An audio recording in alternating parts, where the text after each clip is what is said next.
My beloved child, your body is not a temporary garment to be worn for a day and then discarded. It is my temple, made holy by the very first breath I gave you. Each time you harm yourself, you unknowingly crack the stones I myself set in place with love. Once, the prophet Elijah, overwhelmed by despair, lay beneath a broom tree and asked to die because he was exhausted. Yet God sent an angel to touch him and say, "Get up and eat, for the journey is too much for you." 1 Kings 1:9-7. That bread and water strengthened him to walk 40 days and 40 nights. The Lord did not condemn his weakness. He restored him through physical care, so that Elijah's soul could once again hear his voice. My child, I did not give you a soul alone, I also gave you a body, as an instrument to carry out my will. Your body is not a prison, but a temple, my dwelling place. When you eat carelessly, stay awake through many nights, or treat your health as unimportant, you are quietly trading away the gift I placed in your hands. To love and care for yourself is not selfishness. It is a way of honoring the one who formed you. Learn to live with order. Learn to stop, to rest, to give thanks, for it is within that order that blessing is poured out. Many say, "Tomorrow I will change. Tomorrow I will live more healthily." But my child, tomorrow is the sweetest trap of the lazy heart. When you wait until you are less busy, more stable, time is already slipping past, quietly eroding faith and strength. Today, even one small step is the day I wait for you to act. You do not need great power, you only need obedience. Begin with what is small, and I will do the rest. Healing does not come only through instant miracles. More often it begins with a very small but sincere decision. When you let go of one bad habit, sleep 1 hour earlier, walk to watch the sun rise, or pause to pray, this is where I am quietly restoring you. One right step in the light is worth more than 100 promises in the dark. Do not despise what is small, for every miracle sprouts from simple faithfulness. I tell you, peace is not only a spiritual gift, but also a need of the body. When your soul grows heavy, your body grows weary. When you live in constant tension, your breath becomes short. Learning to rest is an act of faith, not a sign of weakness. In stillness, you will hear me more clearly, see life as lighter, and love others more deeply. And when you live rightly and care for yourself rightly, you become a living witness, because others will see the light of restoration within you and believe that I am still at work in this world. My beloved child, how many times have you treated your body like an old clay vessel, meant only for temporary use? Never thinking that I poured my breath into it, I watch you spin in circles of worry, driving yourself to exhaustion, telling yourself, just a little more, as though being depleted were nothing. Yet those heavy footsteps speak what you have not dared to admit. You have forgotten to guard the gift I gave you. Each time you skip a meal, each time you stay awake all night, each time you ignore the signs of weariness, you are carving unseen scuffs into my temple. My child, I do not blame you, but I want you to hear this gentle whisper clearly. You are more precious than you think, and so is your body.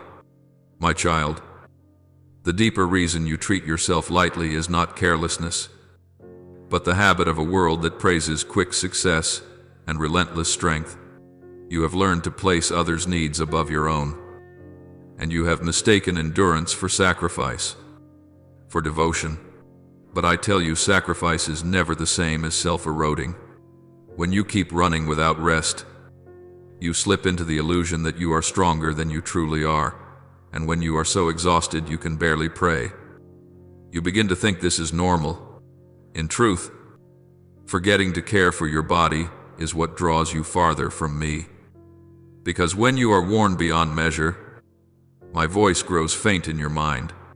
My child, Let me tell you the story of the prophet Jonah, who once ran from my calling, worn down until he sank into deep sleep in the belly of a ship facing a storm. Yet even in that storm, I did not rebuke Jonah with anger. I awakened his conscience with truth. It was not my desire that he be crushed, but his running away that drained his body and soul. Then, when he was inside the great fish, with no strength left to resist, I nourished him through quiet time, so that he could regain the clarity he had lost. I still do this for you today, not through tempests, but through gentle reminders in a body that is crying out. And so, my child, I call you to return not to a new list of tasks, but to the truth you cannot serve me while you yourself are fractured. I do not demand that you become strong instantly. I only ask you to take one small step of care. Eat with moderation. Sleep enough. Take a few minutes to breathe and remember that I am with you. When you do these simple things, you are not only regaining strength, you are rekindling the inner light that has faded after long, weary days. I will uphold you, for I rejoice to see you treasure what I have given. Then, as you begin to touch that small restoration, a new awakening will open in your mind. You will realize that caring for your body is not only a practical matter, but also the foundation for hearing me more clearly.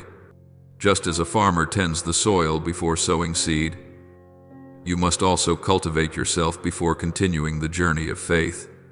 From here you will understand why certain right things must begin now, without postponing even one more day.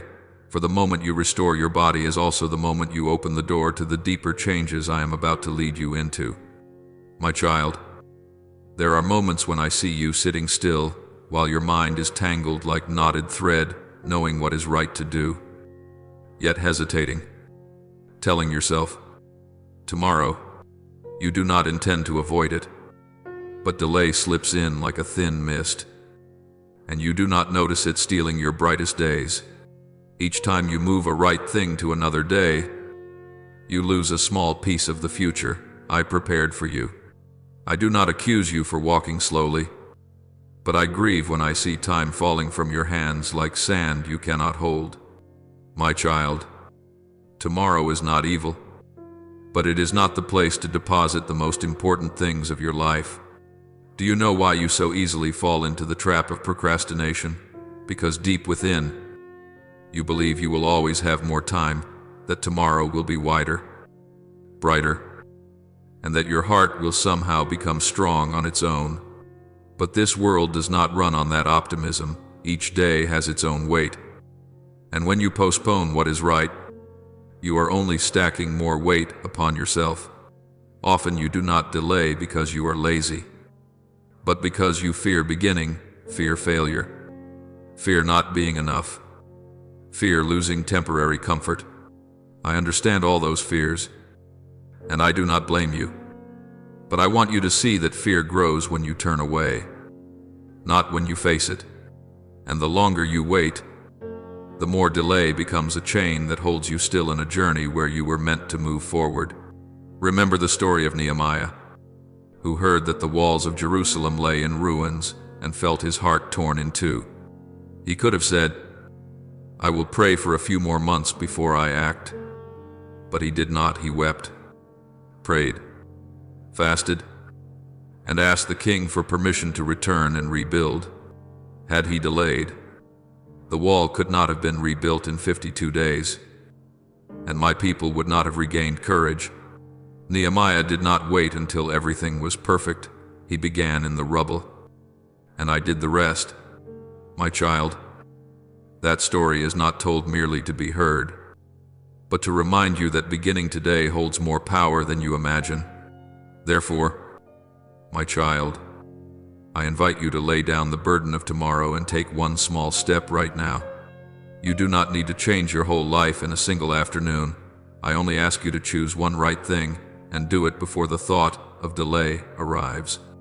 When you clear your desk, when you reopen a Bible that has gathered dust, when you stand up and walk for a few minutes, When you speak the apology you have held in your heart for weeks, that is when a new day begins to enter your life. I give strength to those who dare to take one step, even a trembling one. And as you step forward, you will see doors open lighter, brighter, as if that right thing has been waiting for you all along. When you understand the power of beginning, your heart will become more sensitive to the gentle movements within your soul, movements often hidden beneath delay. And in the very moment you bravely do what is right in the present, you will open new pathways for healing to enter. Just as a seed must be placed in the earth and cannot remain forever in the palm of the hand, so you also must sow a small action into this very moment for life to break forth. From here you will see that small steps, real steps, without display, are the beginning of every change I have long prepared for you, my child. Sometimes you think change must come through a great upheaval, a blazing moment strong enough to turn your whole life around. But, my dear one, the healing I give rarely arrives in thunder. It comes in a gentle breeze, in small footsteps you assume do not matter. You wait for a day when you are overflowing with motivation. But motivation cannot sustain the soul as long as the steady faithfulness of small and true actions. I watch you struggle between the dream of change and the reality of weariness. And I want to hold you and say, only one step, my child, for what is wondrous is not in long leaps, but in your courage to begin even with a short step. You easily forget that all my wonders begin with the simplest things, because you compare yourself to those who have gone ahead. You think your small step means nothing. Weariness also makes you hesitate, afraid that your first step is too weak, afraid you will not last, afraid temptation will pull you back into old habits. But my child, if you will only take a true step, not perfect, not grand, I will set my hand upon that step. You have thought you were too weak to change. Yet weakness is fertile ground for my grace to grow strong. Your small step will awaken what you believed had died within you, longing, tenderness, and new life. Remember the story of Ezra leading Israel back from exile. They stood amid the ruins of the temple with no resources, no military strength, no support from surrounding lands. Yet, they began with the smallest thing. They built the altar first, and only later rebuilt the walls. They did not wait for enough stones, enough people, or perfect conditions. They did what they could do in front of them, and I guarded them in each step. When that altar was raised, worship returned to my people, and that became the beginning of complete restoration. You see, healing does not begin with circumstances, but with a small and truthful decision. So, my child, when you long to be healed, but do not know where to begin with the smallest thing. Turn off your phone a little earlier. Lie down on time. Drink a glass of water. Step outside to see the sun. Or pray in a single breath. These things seem small, but they open the way for new life to flow back into you. For healing is not only for the body, it also softens the heart, clears the mind, and draws you near to me again. Be faithful in what is small, and I will use that smallness to rejoin what has been fractured in your soul little by little, gentle as oil falling upon a wound. Then, as you become familiar with the gentle rhythm of small steps, you will discover that true peace does not always come in absolute silence. It comes through daily choices, choosing to slow down and listen, choosing to stop when your soul is weary, choosing to soothe yourself instead of forcing yourself, choosing to let me lead rather than letting worry drag you along. Healing within you will become an underground stream, slowly soaking into every corner of your heart, making you lighter, brighter, and ready to receive what deeper things I wish to teach you. From here, you will see that peace is not only a final reward, but the very path you walk with me, and that journey will lead you into a new understanding of the needs of both body and spirit. There are times, my child, when I see in your eyes a strange weariness, not the tiredness of work, but the fatigue of a soul that has been striving for too long. You try to remain strong, to appear steady so that no one will worry. But that silence is what slowly lets peace slip away. You keep telling yourself to continue, to push a little more, as if rest were a luxury not meant for you. But I tell you, rest is not weakness. It is the wisdom of one who knows to whom they belong. Peace is not something you must fight to earn. It is a gift I have placed at the doorway of your heart, waiting only for you to open it. My child, the reason peace has been hard to find is not the storms outside you, but the way you have neglected your own spiritual need.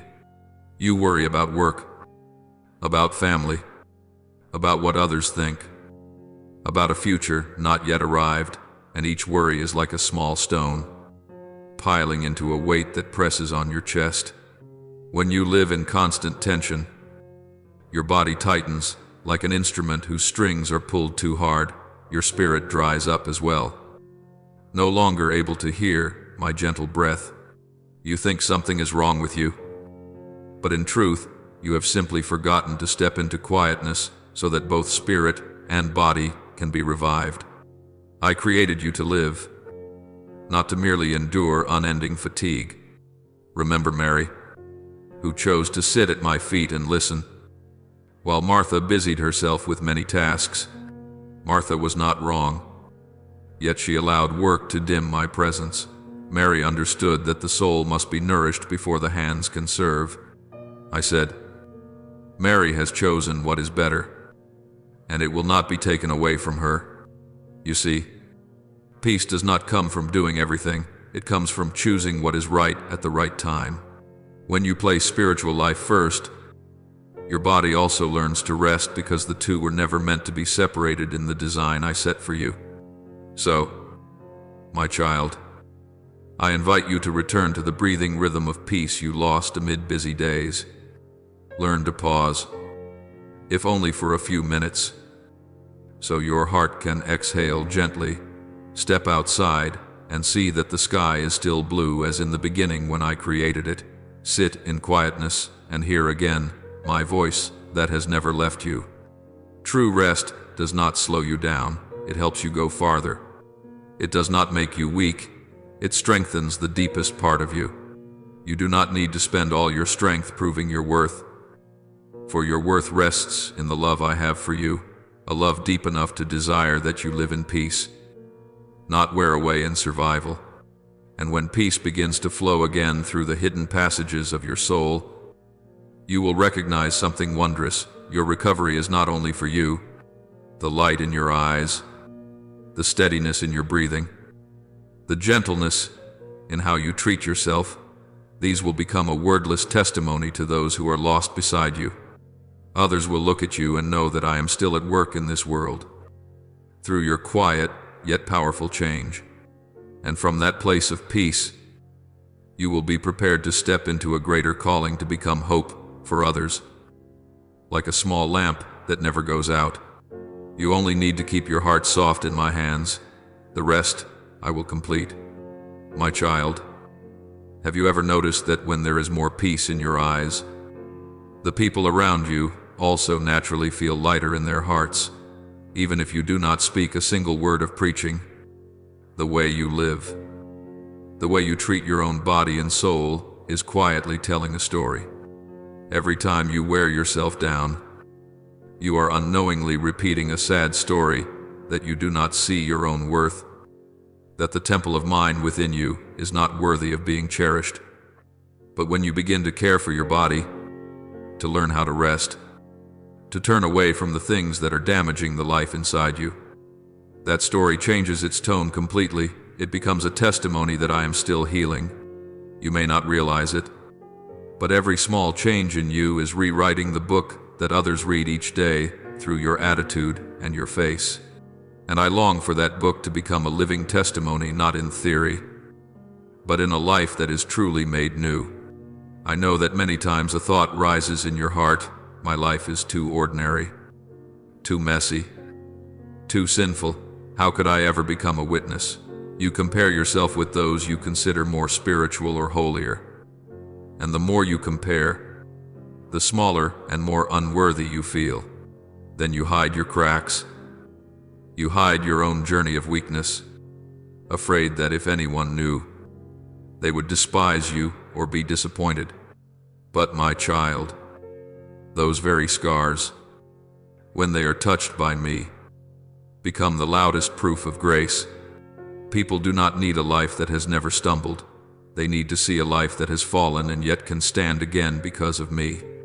Remember the Samaritan woman at the well, who avoided the eyes of others because of her tangled past and her broken relationships. She came to draw water at the hottest hour of the day so that few would see her. Yet at that very moment, I was there waiting for her, speaking with her, touching the deepest place she carried inside. After just one conversation, she no longer hid. She ran back to the town and told everyone, "Come and see the man who has told me everything I have ever done." Her past, which had once been her shame, became the very ground of her living testimony. My child, if I can use a despised woman to stir an entire town, I can also use your own story of restoration to reach the thirsty hearts around you. That is why, my child, I invite you not to hide your battles in the dark any longer.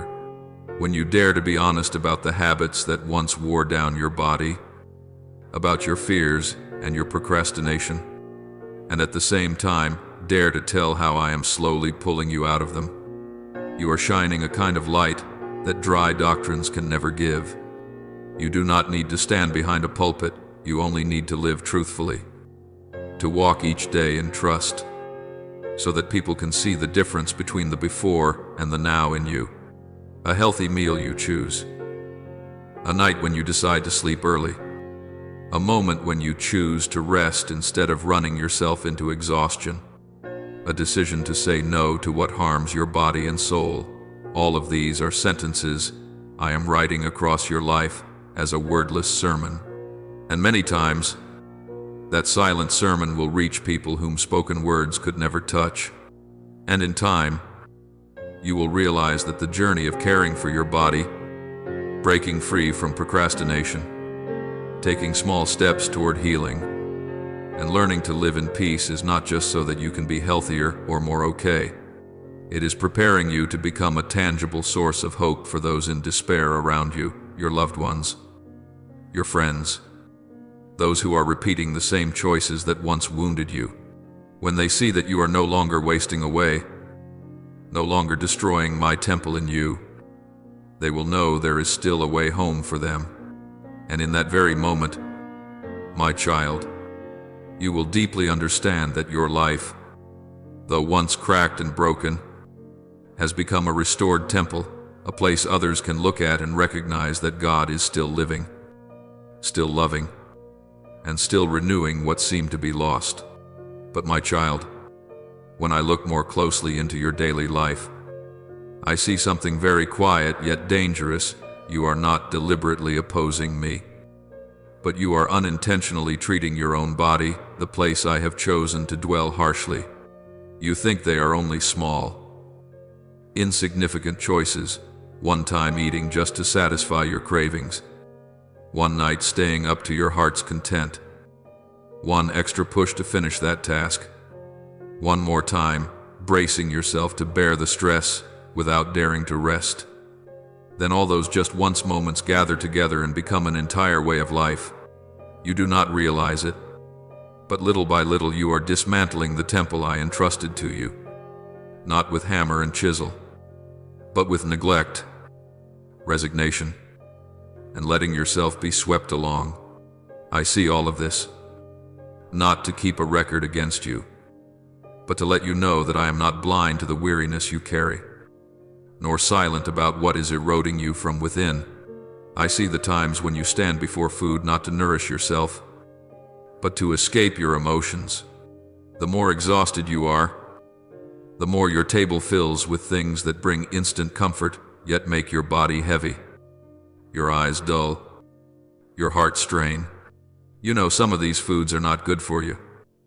Yet you tell yourself, just for today, I'll deal with it tomorrow. I see you eating in a rush when you are stressed, eating far more than you truly need. Eating not because you are hungry, but because you are sad, lonely, or under pressure with no other way you know how to release it. I created your sense of taste so that you could experience joy. But you have been using it like a blanket to cover a wound that has not been healed. My beloved child, I do not despise you for these things. I am simply saddened that you are turning what was given to sustain you into something that quietly weighs you down. I also see every sip of sugary drink, every highly processed food with little life left in it that you put into your body out of habit. You call it convenient, quick, just to get the meal over with. But inside, your body has to work many times harder to handle substances it was not created to endure for long. Your liver labors to filter. Your heart strains.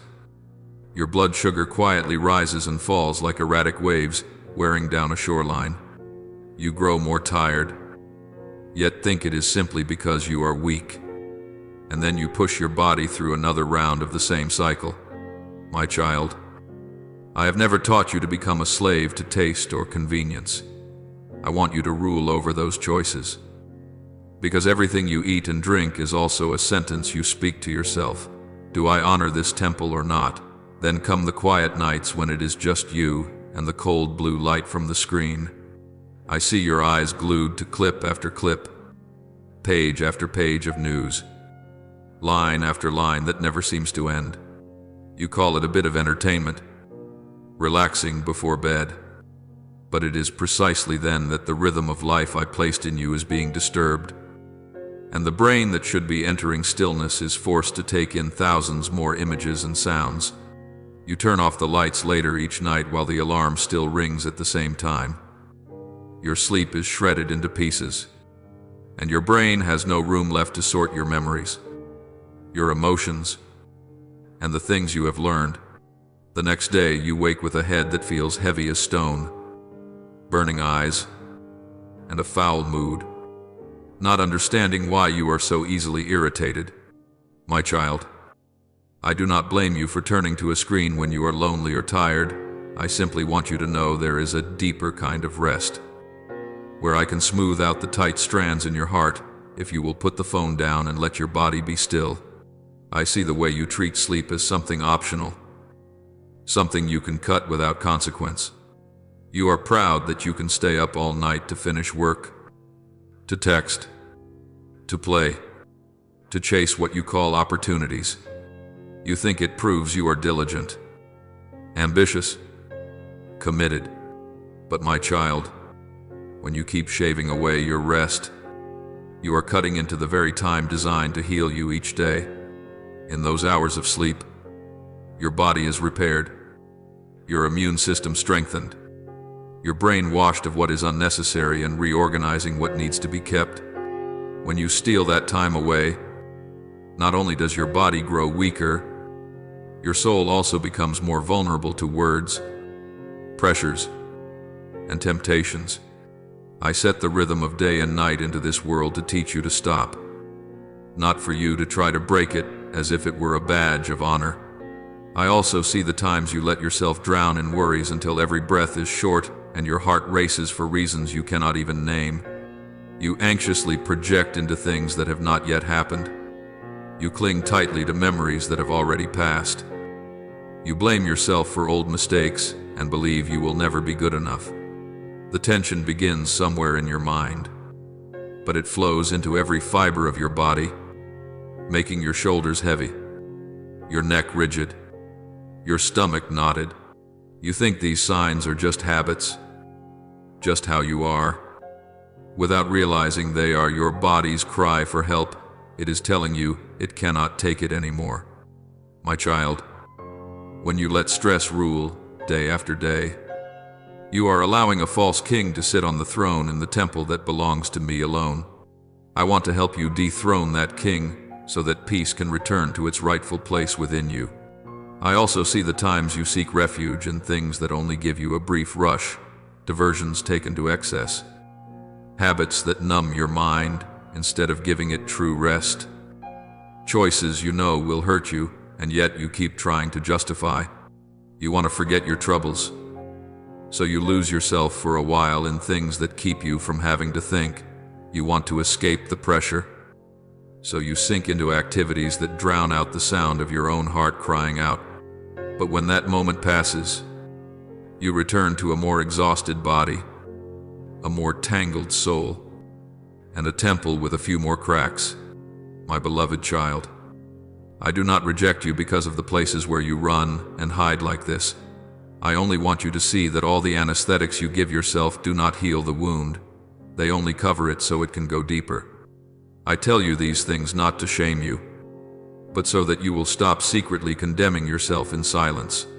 What I want is not for you to look back on all your bad habits and sink into torment, but for you to dare to bring each of them before me. You can say to me, Lord, I have abused this body. I have lived carelessly. I have ignored the warning signals. I do not know how to love myself in the way you desire. I hear every confession from you without disgust, without turning away. I have already seen it all. But when you finally speak it out, you begin to step out of the deception that tells you, it's fine. Everyone is like this, my child. It is precisely when you dare to face your true condition that my healing light finally has room to enter. From that place of recognizing the truth, I call you home. Coming back does not mean turning back time or erasing every consequence, but beginning to walk in the right direction. Starting today, you may not be able to fix everything in a week or a month, but you can set out. You can begin by listening to your body when it is tired. You let it rest when it is hungry. You give it nourishing food when it is tense. You learn to breathe deeply and lay your worries down at my feet.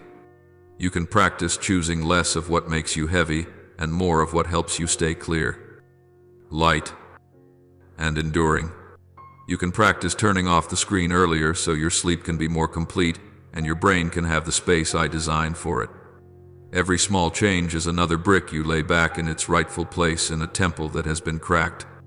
Do not think you must be perfect before you dare to bear witness to me or to your own journey of change. It is your in progress. You're still walking. You're still learning that truly touches others, because they are in the same place as you, not flawless, but longing to be made new.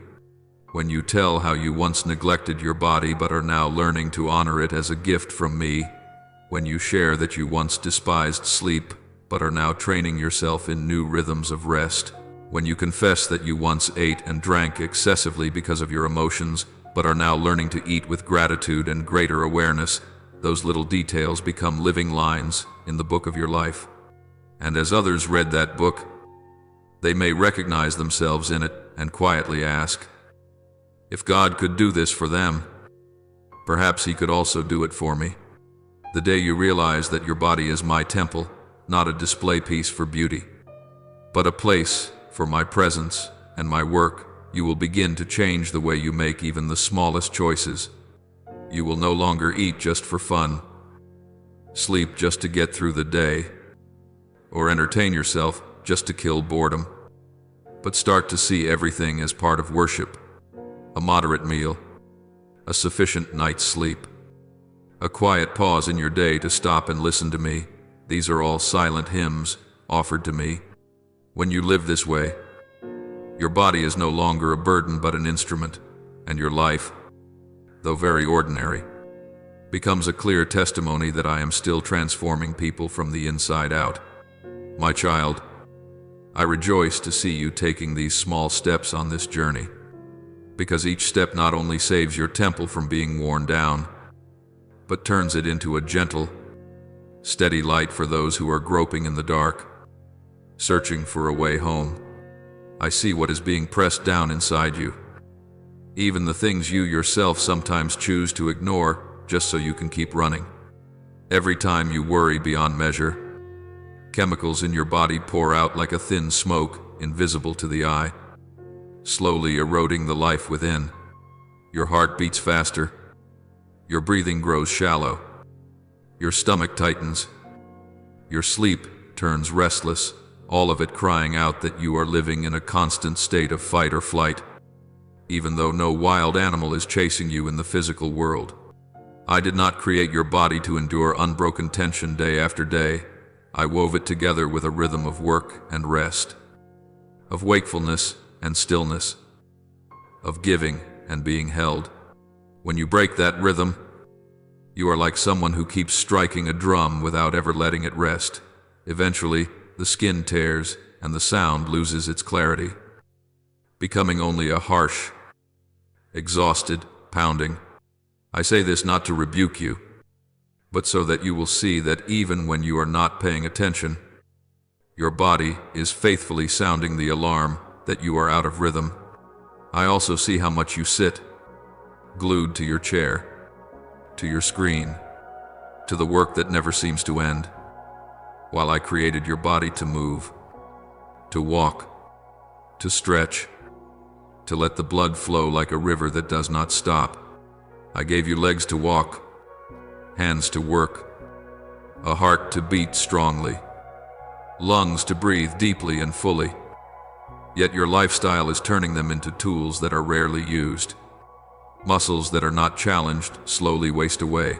Bones that are not supported grow weaker. Blood vessels that do not exercise grow sluggish in their flow. Then one day you are surprised, asking why you have so little strength, why a few flights of stairs leave you gasping, why you sometimes ache in places that never suffered any blow. My child, your body is speaking up, not to complain, but to cry for help. It is trying to tell you, I was made for life, not for slowly fading away in stillness. What saddens me most is not that you are tired or that your body is growing weaker. What breaks my heart is that you know all of this and still tell yourself you can go on like this a little longer. Deep down, you understand which choices are harming you. Staying up late for no real reason, eating and drinking just to fill yourself rather than to nourish, letting your mind drift endlessly in worry and comparison, ignoring small pains because they'll probably go away. You know you are spending your strength faster than it can be restored. You know your current habits are stealing the healthy years I desire for you. Yet you lull yourself with, tomorrow I'll be different. One day I'll start taking care of myself, as though you were the master of time, as though tomorrow were always waiting for you with its doors wide open. My child, every time you delay like this, you are signing off on one more day of erosion, not somewhere far away, but right within the very body that is the temple I have given you. I do not list these things to corner you in guilt, but to gently bring you face to face with the truth, like a father leading you out into the yard to show you the crack in the wall of the house you love. I want you to pause, not to blame yourself, but to begin to have compassion on yourself. When you admit that you have neglected your body, that is not the end of everything. It is the moment when I can start to heal you from the roots. Just as a potter cannot mend a cracked vessel if its owner insists it is still intact, I too am waiting for you to say to me, Lord, I have not treated your temple as it deserves. That confession opens the way for me to touch the deepest places in you, the places you thought no one could ever understand. I have not come to condemn you. I have come to lift you up and show you the way back. My child, do you remember how many times you have felt a very gentle whisper inside, rest a little? Get up and walk around. Don't eat more, you're looking for comfort in the wrong place. Go to sleep. Leave the rest for tomorrow. That whisper is not random, not merely a passing thought. It is my voice speaking to you through your conscience, through your body, through those small discomforts you so often rush to silence with distraction. Each time you ignore that voice, you train yourself to mute me and then you complain that you can no longer hear me. But I have never been silent. It is only that the noise of hurry, anxiety, excessive entertainment, and work piled over your head has surrounded you like a thick wall. I am still knocking, not with an iron hammer, but with the softest reminders, hoping you will turn back and look. If even now, deep within, you feel a small sting, some recognition, some quiet sorrow, some desire to live differently, that is exactly where I want to begin. I do not demand that you become perfect at once, without sickness, without fatigue, without mistakes. I know you are dust. I know you have limits. What I wait for is a heart willing to listen, a will willing to cooperate. Try speaking to me without ornate words, Lord. I am tired. I know I am hurting myself. Please help me stop. That alone is enough for me to begin working. From that simple prayer, I will slowly teach you how to reorder your rhythm of life, how to prioritize what matters, how to let go of what you thought you could never release. Transformation does not happen overnight, but day by day. If you allow me, I will rewrite the story you are living. You can begin with very small steps that many people consider insignificant. Instead of staying up one more hour to scroll through countless things that bring no peace, you can go to bed a little earlier, as a way of telling your body, thank you for serving me all day. Instead of skipping meals or eating in a rush just to be done, you can eat more slowly, more mindfully, giving thanks to me for each bite. Instead of sitting for hours, you can stand up, walk a little, stretch, small acts that show you value what I have placed within you. You will find that with only one habit changed, you create a new space for peace to slip in, for your breathing to deepen, for your mind to grow less restless. These steps may seem very human, very ordinary, but to me, they are holy footsteps, because they are protecting my temple. As your body gradually recovers through those small steps, something wondrous happens not only in your muscles, your heartbeat, your sleep, but also in your gaze and in the way you are present with others. Your loved ones will notice you are less irritable, less tense, more able to listen, more able to offer a gentle smile. Friends will see you no longer as someone always chasing urgency, but as someone fully present in conversation. Colleagues will sense a different steadiness in you, not steady because you are stronger than others, but because you begin to live within the rhythm of peace I give. You will not need to announce, I am caring for my body as God's temple, because that quiet change will be the clearest explanation. And in that way, simply by returning to yourself in a healthy way, you begin to become a living witness, not through speeches, but through presence. I want you to imagine your life as a lamp set in the middle of a home. When you are exhausted, that lamp flickers bright, then dim, its light weakening until it cannot truly illuminate anyone, not even you. But when you let me tend the flame through a rhythm that knows rest, movement, and spiritual nurture, that light becomes steady, warm, and stable. Those who step into the house of your life will feel that warmth, even if you say little. They will wonder why you can remain calm under pressure, why you no longer treat your body the way you once did, why your eyes are no longer as weary as before.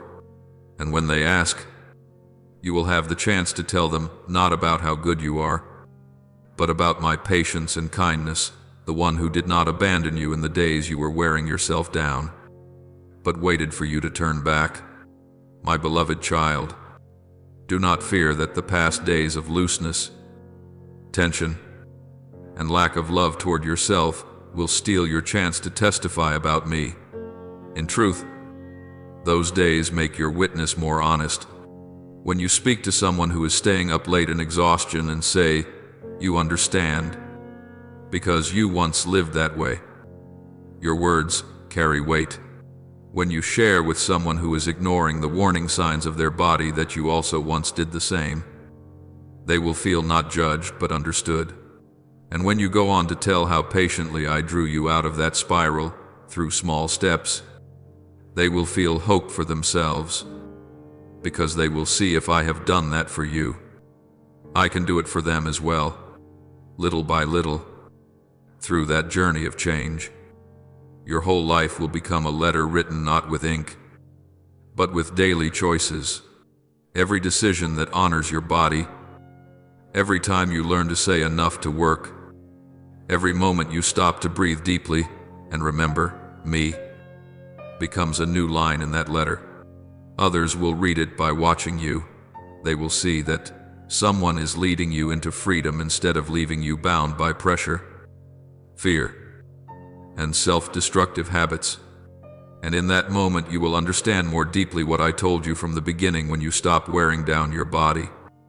When you begin to care for my temple with reverence, your life is not only rescued from fracture, but becomes a place where others can look and find hope, peace, and my gentle invitation. And my child, so that you can feel the depth of what I am saying, I want you to imagine your life under a different light. If today you could see as I see, you would notice that above your life, it is as though an invisible countdown clock is recording whether your body is being worn down or restored by each small choice you make every day.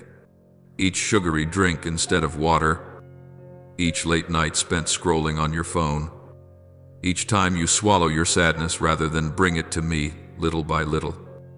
That hand moves. I do not give you this image to frighten you, but to help you realize the length of time you live in. Health on this earth is closely tied to how you treat the temple I entrusted to you.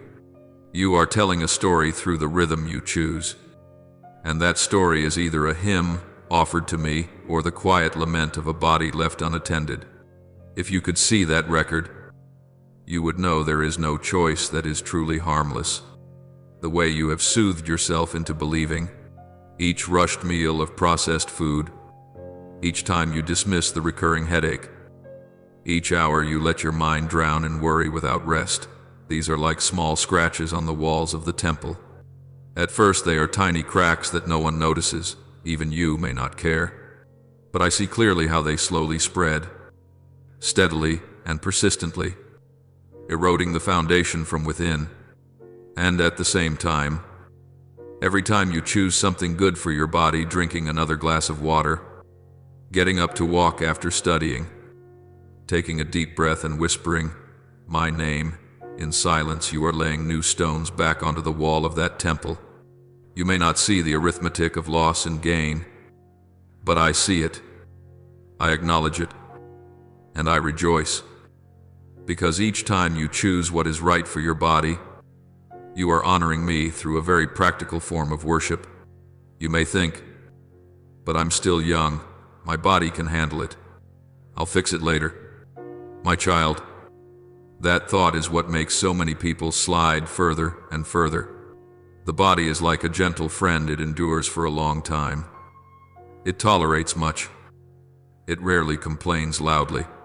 But when it can no longer bear it, it must speak through clearer signals, pain that lingers, an irregular heartbeat, sleep that is no longer peaceful, breath that grows short.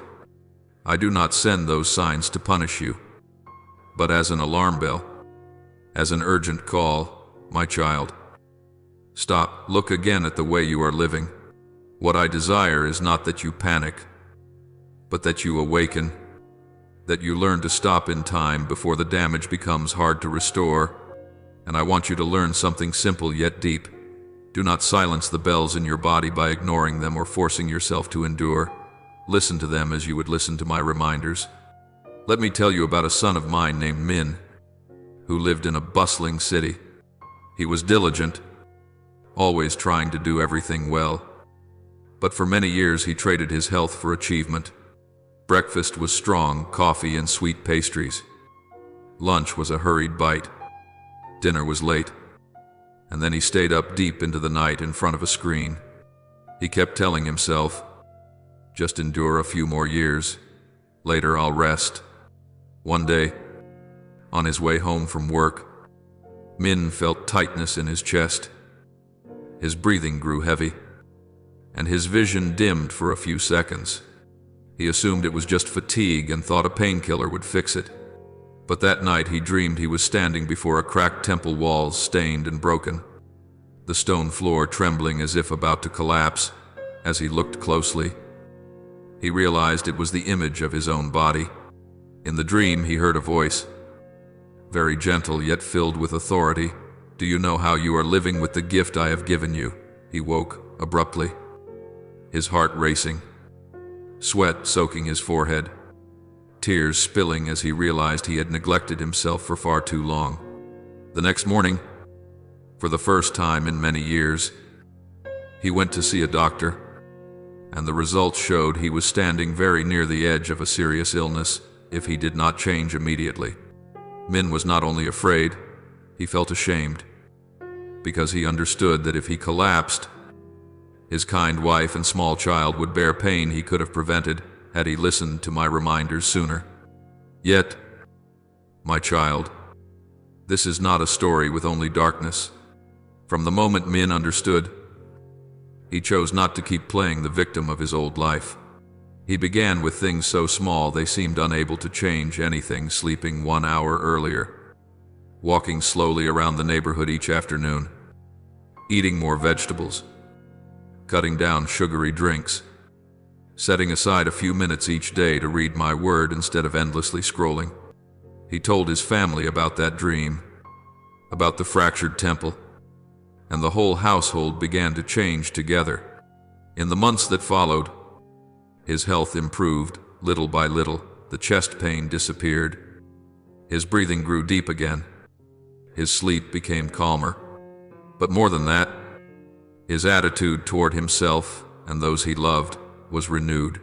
He learned to say no to demands that were too much, to stop work in time so he could eat with his wife and child, to smile instead of frown when he came home. Friends saw how different he had become, and when they asked why, he said only one simple, sincere sentence: "I realize my body is God's temple, not a machine to be drained." That sentence, together with the clear change in his eyes and in his steps, made more than a few people begin to rethink the way they were living. You see, a life that once slid downward in neglect can still become a mirror reflecting my grace to many others. What bears the strongest witness is not a sharp argument, but a real person who has been tired, has been wrong, has been stubborn, and yet is willing to let me correct their path. I look at you the same way, my child. I have seen the nights you stayed awake until near dawn just to escape emptiness through an endless stream of videos. I know the days you ate only to get through the meal, eating under tension, not sensing whether you were nourishing or harming your body. I know the hours you lay down with no peace inside, your heart racing, your breath short, your thoughts spiraling until you wanted to escape in any way at all. I have not turned my back on you in those moments. On the contrary, I am very near, and I whisper, my child, this is not the way I want you to live. You deserve to be loved more than that, even by yourself. Do not think that to become a witness you must wait until you are perfect, without a scar or a fault. The people around you do not need a flawless statue. They need a real human being who can admit they were once weak, yet are being renewed. When you tell them there was a time you treated sleep lightly, dismissed your emotions, ate without restraint, lived under stress while never caring for your body, and then one day you allowed me to touch those chaotic places, your story becomes believable. They will see the unity between what you say and who you are, becoming calmer, gentler with yourself, more measured, more able to listen to your body and to my voice. Your witness does not rest in how many verses you can quote, but in whether you let that word sink into everyday habits, touching your sleep, your meals, your breathing, your rest, and the way you treat my temple. And one day, you will sit across from a friend who has worn out dark circles under their eyes, a heart full of anxiety, a mouth saying, "I'm fine," while inside they are already cracking. You will recognize in their eyes the person you used to be. When they say, "I just need to push a little longer," you will remember what I told you, and you will gently say, "I used to think like you, but I realized I was wearing myself down, and I decided to stop." In that moment, you become my extended hand, the voice I use to touch your friend's heart. You cannot save anyone, but you can point them to the road you yourself have walked, the road of returning to honor the body, to care for the soul, and to surrender the leadership of life back to me. That is living testimony without preaching. Light entering darkness through a truthful life. My child, I want you to understand something very important. I do not call you to change only so you may live longer for yourself, but so that your time on this earth may be meaningful. Each day you wake with a healthier body, a clearer mind, and a more peaceful heart is one more day you can love, support, and bring a wholesome influence to those around you. If you collapse early because of irresponsible choices with the temple I entrusted to you, not only you suffer loss, but those who could have been strengthened by you also lose a source of comfort. I want you to remain longer, healthier, steadier, not because I need you to do many things, but because I love you, and I know how many souls can be comforted simply by your presence. So, my child, from today on, whenever you stand before a choice that seems small, sleep a little more or stay up a little longer, eat in a rush or choose what truly nourishes, clutch your worries or lay them at my feet, sit motionless all day or stand and stretch, I invite you to pause for 1 second and ask, is this decision building or breaking God's temple within me? That question is not meant to condemn you, but to remind you who you belong to and how precious your body is. Each time you choose what builds, even if it is tiny, it is like a brick set back into a broken place, like a crack sealed with my healing oil. Little by little, walls that were once stained and weakened will become firm again.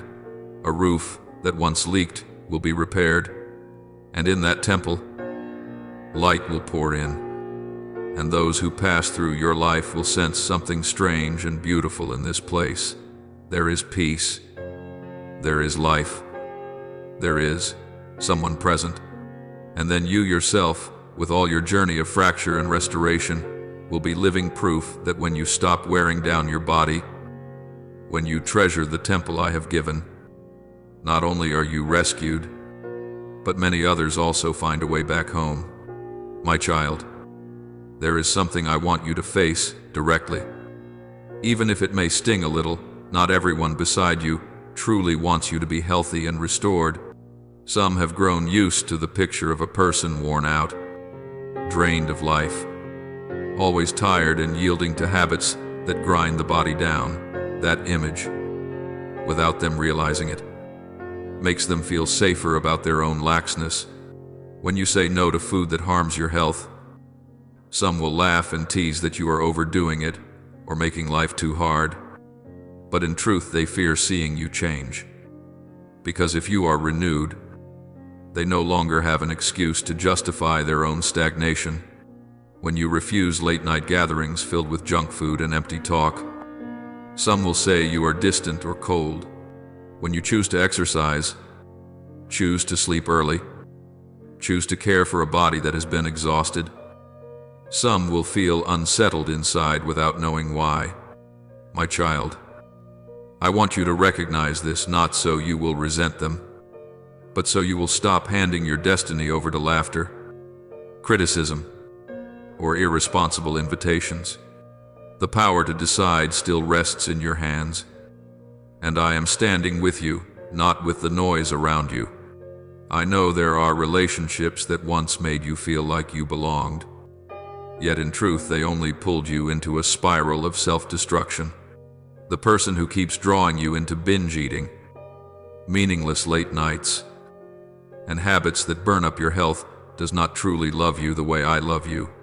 When you try to choose what is better for your body, they mock you, so you will return to the old place, because that way, they don't have to feel the sting of their own lifestyle.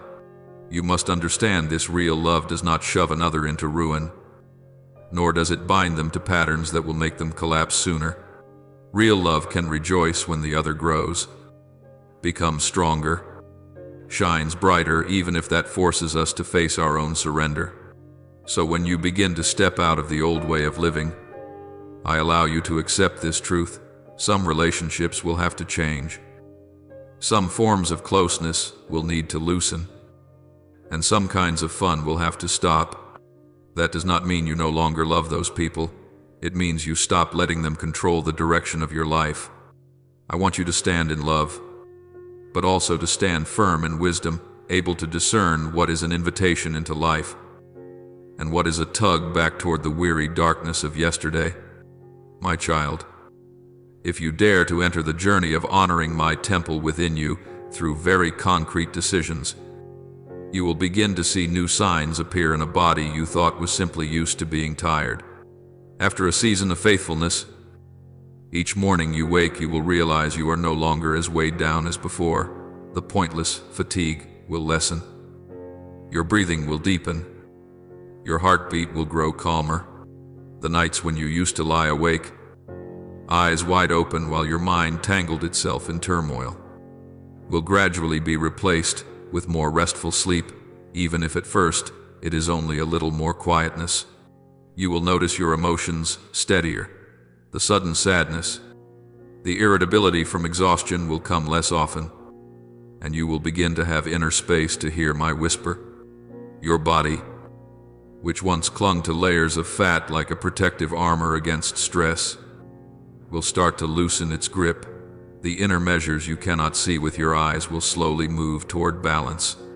One day you will look back and be surprised. So all this time, I have endured fatigue, aches, gloom, as if that were normal when you never made me to live like this. And when this awareness breaks open, you will feel both sorrow and gratitude. Sorrow for the days you lost, and gratitude because from here you have stepped onto a different path. But my child, I do not want you to naively assume everything will flow gently with no resistance. Whenever you decide to leave what destroys you, darkness will not applaud and send you off. It will thrash, cling, and intensify temptation. In the early days when you choose healthier eating, sudden cravings may crash over you more fiercely than you expected, making you think you cannot endure. When you set your heart on sleeping earlier, work, messages, invitations, or meaningless videos may pull at you far more than they ever did before. When you begin to exercise, there will be moments your body aches, your strength feels drained, and the familiar voice in your head whispers, "Just quit, it isn't worth it, you've lived like this until now." Darkness is not afraid of someone with only vague wishes, but it truly grows uneasy when you step into action, when you turn the dream of serving me into specific choices each day. I need you to recognize the source of those voices so you do not confuse them. Not every thought in your mind comes from you. Some thoughts are arrows quietly fired into your thinking, trying to make you doubt the good decisions I have set with you. When you hear, "You tried and failed before, this time will be the same," remember that is not me speaking. When you hear, "It's too late, your body is already damaged, what good is change now?" that is not me either.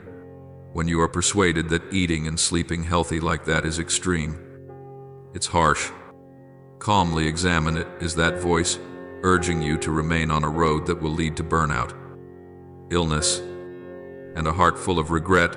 I have not assigned you a life of torment. I give you a healthy pattern of living so you have strength to enjoy the life I give. To laugh more, breathe lighter, work better, and love more fully. My child, this battle is not merely about what you eat, when you sleep, or how you train deep underneath. It is a spiritual battle about whether you will live whole or accept fading early. The enemy of your soul wants you dragging a worn-out body, a shadowed mind, a heavy heart, so you no longer have strength to dream of what I call you toward, no longer able to hear my voice clearly. It does not necessarily want you to collapse in a single day. It is content to watch you slowly erode, quietly, as long as you never live as fully as I intended. It wants your best years bound in fatigue and sickness, so all your energy is spent merely to survive instead of to live. But I, the one who was crucified and rose again for you, do not look at you as a pitiful weakling. I see you as a warrior belonging to the light, and your body as an instrument through which that light can enter places that are still dark. When your body is cared for rightly, you do not merely become healthier in a shallow sense. New energy helps you keep a steady rhythm of prayer. A clear mind helps you discern what is my voice and what is deception. Endurance enables you to persist in what I entrust to you instead of quitting halfway. A strengthened body becomes a foundation for a steadfast heart. When you are no longer tossed around by constant aches produced by harmful living, you gain room in your mind to consider the plans I want you to carry out, to notice the needs of the person beside you, to rise when I tell you to stand. You become a threat to darkness not because you are perfect, but because you have given me both body and soul, and you refuse to let any destructive habit rule you again. I also want you to know that in this journey, you are not alone. I walk with you in each small choice when you set your phone down to sleep, when you say that's enough for today to a meal, when you choose to walk a few laps instead of staying glued to a chair, when you drink another mouthful of water instead of reaching again for what only helps you forget your weariness for a moment. I am there, not only watching, but supplying strength. In moments when cravings rise like waves, you can whisper, Lord, be with me in this moment, and I will add to you a little calm, a little clarity to pass through that wave. Each time you overcome a small temptation, even simply refusing a food you know will leave you exhausted, I rejoice as if a new stone has been set back into its rightful place in my temple. My child, though you may have neglected yourself, immersed yourself in destructive habits, listen to the lie that says you are unworthy. I have not changed my mind about you. I do not rewrite your story with ink of condemnation, but with ink of mercy. The days behind you may bear the mark of weariness, but the days ahead I want to seal with restoration. You are not bound by how long you have been wrong, if today you choose to return to a way of living that honors the temple within you. History begins to turn. Do not label yourself too broken, too late, too old, or too weak to change. No two is beyond the reach of my grace.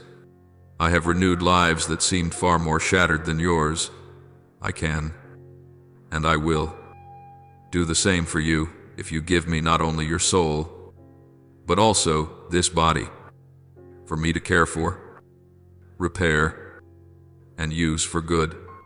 So, my child, as you continue, walk like someone who knows their worth in my eyes.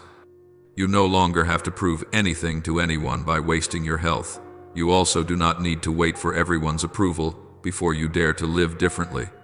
You only need to know that each time you love your body with wisdom, you are answering yes to my call, cooperating with me as I rebuild the temple within you.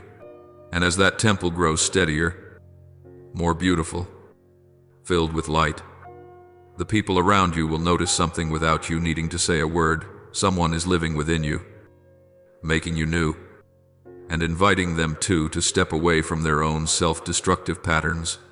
Then each peaceful breath, each steady step, each healthy choice of yours becomes a gentle invitation. I send into this world, come and see. My work is not finished. I am still turning cracked temples into places overflowing with new life. From the moment you let your heart touch these words and truly respond, the unseen world around you has already changed in ways your eyes cannot fully grasp.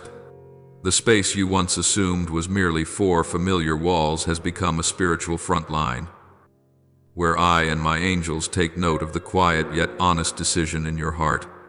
The words you just whispered, though small, have sounded before my throne like a new declaration. You no longer want to keep wearing yourself down as you did before, and as your intention turns, the currents that once dragged you toward fatigue, sickness, and sin begin to weaken. From what seems like a simple choice in a brief moment, a new chain of movement has been activated in the realm I rule, where every intention that turns back toward life is treasured more than you imagine. I tell you this not to frighten you, but to awaken you to the truth that you are not small and meaningless as you have thought. When you choose to step away from habits that are causing your body to decline, those who once rejoiced at watching you wear yourself out are forced to retreat. The dark schemes that whispered, "It's fine, neglect yourself, let your health waste away," can no longer stand comfortably in place, because I have called them into the light. The invisible cords that bound your thoughts, making you believe you are not worthy of care, begin to lose their power when you accept that your body is my temple. I do not exaggerate or threaten you, my child, but I want you to understand each time you stand on the side of life, you not only change yourself, you also push back the darkness that wants to leave its mark on your story. And the angels I have placed around your life are not merely beautiful images in books, they are servants I send to uphold, protect, and help you on this new road. When you ignored caring for your health, they still kept watch, but it was as though their hands were tied by your own choices. You always had the freedom to continue exhausting yourself. Now, as you lean toward the light, you have given them a new ground to intervene, a heart that agrees with my will. They will not appear before your eyes, yet you will sense gentle shifts, a clearer thought in the middle of a sleepless night, an urge to turn the screen off, a strange desire to drink more water, to step outside and breathe, to sleep earlier, to say, "Enough, I need rest." Those nudges are not random. That is how I use my angels, my word, and my spirit to guide you out of the old rut. Little by little, within your body, I placed wondrous mechanisms of recovery from the first day I formed you in your mother's womb. Your muscles were not made to endure unending tension, but to move, to work, and then to rest. Your mind was not built to continually absorb images, information, comparisons, and pressure without quietness to settle and heal. When you live against that design, staying up late for days, eating unpredictably, letting anxiety swallow each meal, letting anger and self-accusation drain your strength, your body must cry for help through signals of fatigue, pain, and imbalance that you sometimes treat as normal. But now, as you begin to honor the limits I placed in your flesh, like a faithful steward caring for a precious temple, you will start to sense what seems small, deeper breaths, less broken sleep, reduced pain, thoughts that are less foggy, not because you are strong enough on your own, but because you are stepping back into the natural flow of my grace. I do not promise you that every health issue will vanish in an instant, for I do not use you as an experiment to display miracles. I love you too much to reduce you into a pretty story that is not true. What I am doing in you is deeper. I am teaching you to live again as one who reigns with me, honoring your body, listening to your soul, recognizing the signals that have long existed but you ignored. When you answer me, it is not only your spirit that is touched, the deep layers within you, from cells to thoughts, from heartbeat to the way you see yourself, begin moving under a new order. You will find yourself no longer condemning, "I'm weak, I'm useless each time you are tired, but learning instead to say, I need rest. Because this body is God's home, I will care for it as a gift. This is a kind of healing without fireworks, yet more lasting than anything quick and fleeting. In the days ahead, people around you will sense something has changed. Even if they cannot name it, it may come as a passing comment, you look brighter lately. You seem so much calmer. Why does your smile feel so light today? Do not dismiss those words, and do not assume they are mere politeness. Receive them as a mirror I hold up to you, so you can see that the outer world is already reflecting the renewal within. Your expression, your eyes, the way you listen and answer everything is being reshaped to fit the true person I intended you to be. When you hear such words, remember, they are not only human judgment, but a gentle sign I send to encourage you. You are walking the right road, leaving the land of self-destruction, stepping into the land of life. I know there will also be days when you feel you have slipped, when it seems you have returned to old habits, when you want to quit because I'm too weak, I can't hold this.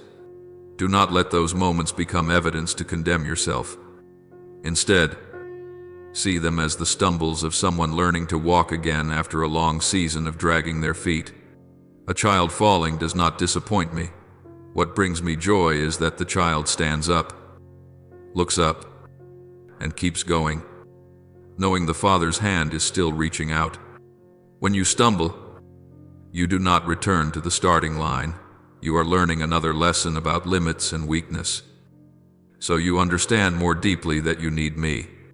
Each time, instead of sinking into guilt and shame, you can come to me and say, Father, I'm tired again. I failed again. But I won't run away. Please take my hand again. I will never grow weary of words like that. Do not underestimate your small daily choices, because they are writing a living testimony you carry everywhere you go. When you refuse to overwork, even if someone pressures you because you know your body needs rest, you are telling the world your God is not achievement, but the one who loves you completely. When you choose a wholesome meal instead of wasting yourself in things that weaken your health, you are preaching that this body does not belong to a culture of excessive indulgence, but to the one who paid for it with his own life. When you learn to say no to relationships, activities, and habits that pull you away from peace, you are proving your faith is not only on your lips, but has flowed into the concrete decisions of your life. People will see that even if you never stand behind a pulpit even once in your lifetime, my child, I want you to understand that your story, with its scars, its seasons of depletion, its moments when you wanted to give up, is not something to be ashamed of, but precious material I use to reach others. There will be people who cannot open their hearts to the most eloquent sermons, yet they will quietly open when they hear you say, Once, I was just like you. I lived as though this body were not a temple. I stayed up late, ate carelessly, lived in constant tension, and let my strength drain away, but the Lord drew me out. Little by little, when you tell it, not as a display of achievement, but with humility and honesty, the tears in your eyes will become part of the message no language can fully express. Those who listen will know that what you speak is not theory, but experience purchased with years and with tears. And it is this that makes them believe the healing grace you received can also be theirs. I see farther than what you can see in the present. I see in you a vital point of connection for your whole family, for generations. When you decide not to continue a self-eroding way of life, you are ending a chain of repeated wrong choices, perhaps from your parents' lives, your grandparents, or from your own youth. You are placing a full stop on old patterns, working to exhaustion and then collapsing, enduring in silence and then breaking, neglecting the body and wondering why the mind finds no peace. This change touches not only your present body, but also plants a new model for those younger who are watching you, your siblings, your future children, younger people in the faith community. When they see you live differently, they will have another path to choose, without having to relearn the mistakes you endured. Gradually, your life will be like a lamp whose glass has been wiped clean. The light within was always there, long obscured by the dust of weariness, and now it shines more clearly. That light is not the light of your willpower, but the light of the one who dwells in the temple, that is your body. When others draw near, they will not only feel at ease because you listen and understand, but because they encounter a gentle presence that even you may marvel at. Why did I not have this peace before? I will use you in small conversations, in simple messages, in moments when you sit beside someone who is falling apart, to carry through you this message. You are not abandoned. There is still a way back, still a chance to rebuild the temple that has been cracked. And so the journey you are walking, beginning with looking again at how you treat yourself, moving toward choosing life, and learning to care for body and soul as my temple, does not end with you. It opens like a narrow path through dense forest, so that those lost behind you may see your footprints and dare to follow. Every step you take with me now not only rescues you from a withering end, but opens a new way of living for many who are quietly wearing themselves down without daring to cry for help. I hold your hand on this journey not only because I love you, but because through you I want many others to know this. The temple of God was not created to crack and be abandoned, but to be rebuilt, sanctified, and filled with life until every breath, every step, every day you live becomes a silent yet powerful offering of praise to me. My child, even now, as you sit quietly reading these words, I want you to understand that this is not merely a passing moment among thousands in your life. This is a marker, a moment in which I gently place my hand on your shoulder and say, pause, look back for a moment, and then walk on with a new heart. For a long time you have lived, smiled, worked, yet deep within you knew that your soul and body were no longer moving in the same rhythm. You dragged yourself through late nights, hurried meals, buried emotions, and you called it trying. But my child, I did not create you merely to survive, but to live fully in love and purpose. I have seen every night you stayed up until exhaustion, every time you forced yourself to be strong while inside you were nearly empty. I have seen it all. I understand it all, and I come not to condemn you, but to give you a new chance to choose your future again. If you could see the full picture of your life from beginning to end, you would recognize that there are small turning points that alter the direction of a long road, and this moment is one of them. You often think the future is shaped by big decisions: what career to choose, whom to love, where to live, but I tell you that it is the seemingly harmless daily habits that quietly redraw who you become. Each time you say, "It's fine, I'll fix it tomorrow," about your health, your rest, the limits I placed within your body, you quietly remove a brick from the wall of that temple. One day, the cracks can no longer be hidden. They appear as pain, exhaustion, and a troubled mind you cannot explain. I do not want you to wait until the wall collapses to awaken. So I use this gentle moment to draw you out of the old orbit before what you have dismissed becomes what breaks you. Do not think the words I speak are merely comforting phrases to get you through. They are the call of a father who knows every corner of you. I know the moments when you are so tired you want to give up, to let your body drift back into old habits because change feels too hard. I know the evenings when you tell yourself, "Just this once," and then allow it again, only to wake the next morning with a vague regret and no idea where to begin again. I do not come to scold you for repeating mistakes. I come to take your hand at the very place you have fallen and whisper within you, "You can still choose again. It is not too late." What I offer you today is not a verdict, but a door slightly open to a future of healing. If you dare to step through in obedience, beloved child. You often think strength belongs to those who are never weak, but in my kingdom, true strength belongs to those who dare to face their fragility and place it in my hands. You have tried many times to change yourself by sheer willpower, making beautiful plans, promising much, only to return to old patterns after a few days. You grew disappointed in yourself and slowly came to believe that this is all you could ever be. But that voice is not mine. It is the whisper of darkness urging you to settle for less than what I intend for you. I do not ask you to become a flawless model without scars. I want you to be a child who clings to the Father, who leans on my Spirit to be transformed step by step. What I seek is not dazzling achievement, but a faithful heart willing to walk with me day by day, ready to rise again even after falling. Imagine, my child, if from today you begin to see your body as a close companion rather than something to drag or battle against. A companion cannot be spoken to harshly, forced, or neglected indefinitely and still remain, just as your body cannot be endlessly exploited and remain whole.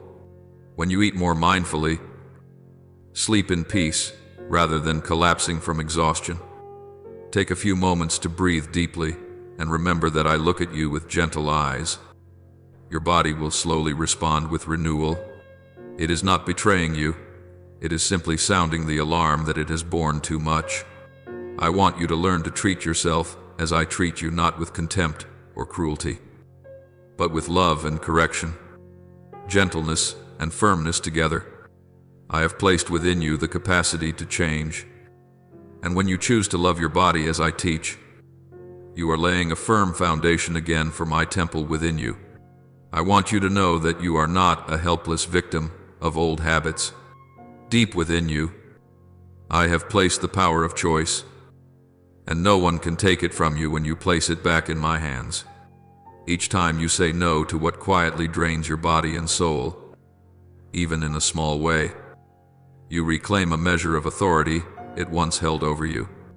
Each time you rise a few minutes earlier to pray, refuse something harmful, and replace it with a healthier choice, you are whispering to heaven and earth, I choose life. I choose to walk with the Father. These choices may go unseen and unpraised, but in eternity they resound like chains being broken and dark doors opening to light. My child, I do not stand far away observing. I am right beside you in every hesitation, every inner struggle, every moment you feel too weak to continue. When your will grows weary, I supply strength. When your heart grows discouraged, I comfort. When your steps slow, I walk at your pace so you will not feel alone. You are not fighting deep-rooted habits by yourself, nor facing the seductive pull of old ways alone. All of heaven stands with you. I, my son, and my spirit lean toward you, waiting for each choice to return. I have placed my spirit within you as comforter, teacher, and reminder, so you need not rely on fragile memory or fleeting emotion. The one within you is greater than every outward pressure, greater than mocking voices, greater even than the inner voices that once tried to convince you that you could never change. My child, cherish this gift. Do not dismiss the awakenings I place in your heart as passing feelings. Do not rush past serious thoughts about the future of your body and soul as unnecessary pauses.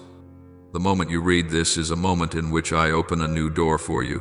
You may step through and begin a different journey, or turn back and continue the old path. But I long for you to courageously take one step toward the light. Choose to care for your body, to honor the limits I set, to rest as an act of worship, to listen to pain and fatigue as letters I send inviting you to slow down. Your body does not oppose my purposes. It was created to serve them with you.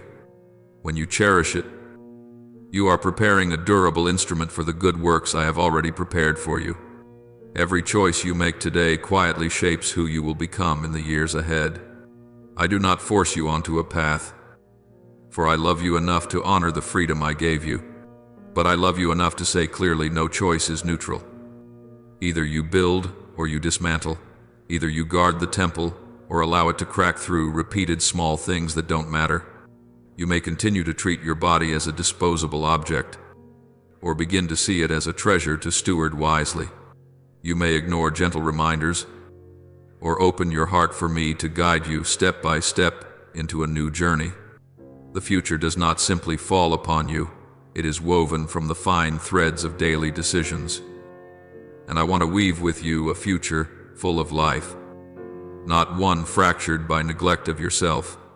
My child, if right now a very small voice within you says, I want to live differently, that itself is a precious beginning.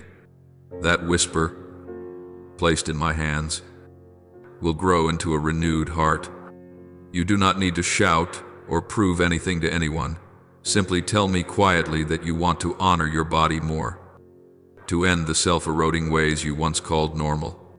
You may mark today as a milestone, saying in prayer, from here on, I want to cooperate with the Father to rebuild this temple. You may share with a faithful person who can walk with you, pray for you, and encourage you. For I did not design you to walk alone. And as these words close, you can choose one concrete action, remove something harmful, rearrange your rest, prepare a nourishing meal, or simply go to bed earlier than usual. These small things are often the doors to an entirely new life. I look at you and I know you can do this not because you possess extraordinary resolve, but because I am with you in every moment. I have gone before you on the path of transformation. I have borne every burden on my Son, so you may walk lighter and freer. I bless every small decision you are about to make, and I rejoice each time you honor my temple by caring for body and soul. From this moment, healing is no longer distant or vague. It has begun in how you think of yourself, how you see this body, how you take the next steps. Go forward, my child, not in fear, but in confidence that my hand is firmly holding yours. Your life, your body, your future, all are being rewritten by me with the ink of grace, line by line, word by word. And if you allow me to lead, we will walk together until the temple within you shines, becoming a living testimony that I am the giver of life, the restorer, and the one who never abandons you, not for a single moment. My child, understand this: I have never demanded a perfect, unblemished life from you. What I desire is an honest life, one that dares to let my light reach even the hidden corners. When you step out of self-destruction and habits that erode the body, you show the world that I am stronger than every chain that once bound you. Others will look at your journey and know that if I could change you, I can change them too. Do not fear telling of the days you were exhausted and worn down, but tell them with gratitude that you are no longer there. Each honest telling, without embellishment or concealment, places another living stone into the spiritual temple I am building in this world. You may think your private choices affect no one, but my child, no decision is truly private. When you treat your body as cheap, you unknowingly teach others to devalue themselves. When you honor your body as my temple, others will ask, why does this person value themselves so deeply? And from that question, a door opens for you to share me without force. A nourishing meal, proper rest, a decision to stop before exhaustion, each can become a gentle invitation. You too can live differently. If you let God touch you, never underestimate the reach of a restored life, even when it begins with the smallest steps. My child, you may think that to bear witness you must speak brilliantly. know much, and possess great theology. I do not despise these things, but what I seek first is not eloquent lips, but an obedient heart, one who lives in balance, who rests in me, who loves themselves rightly, often speaks little, yet carries great weight. When they share, their words are not theory but experience marked by sweat and tears, which I have wiped dry and turned into fragrant oil. So it is with you as you allow me to reorder the chaos of your life. You allow me to write a sermon that only you can preach, and it begins with your very body, the temple I have preserved, though it has been cracked many times by your own hands. Imagine, my child, someone you love quietly repeating the very paths you once walked, working to exhaustion, eating erratically, staying up nights in anxiety, using harmful habits to escape fatigue. They may not speak it, but inside they are crying for help. Empty advice will not reach them. But when they see you, who once lived the same, now able to stop in time, to care for your body as a gift, to choose rest instead of self-destruction, they will find hope. For before their eyes stands proof that change is real, that God is not only on the page, but present in the smallest daily choices. My child, your life is like a lamp set on a stand, not meant to be hidden under a table. I did not place you in the midst of family, friends, and community merely for you to get by, but for you to become light. That light does not need to blaze, and it certainly does not need to show off. It only needs not to go out. Each time you choose what is right for your body, whether leaving a bad habit, caring for your health, or learning to rest, that lamp is given more oil.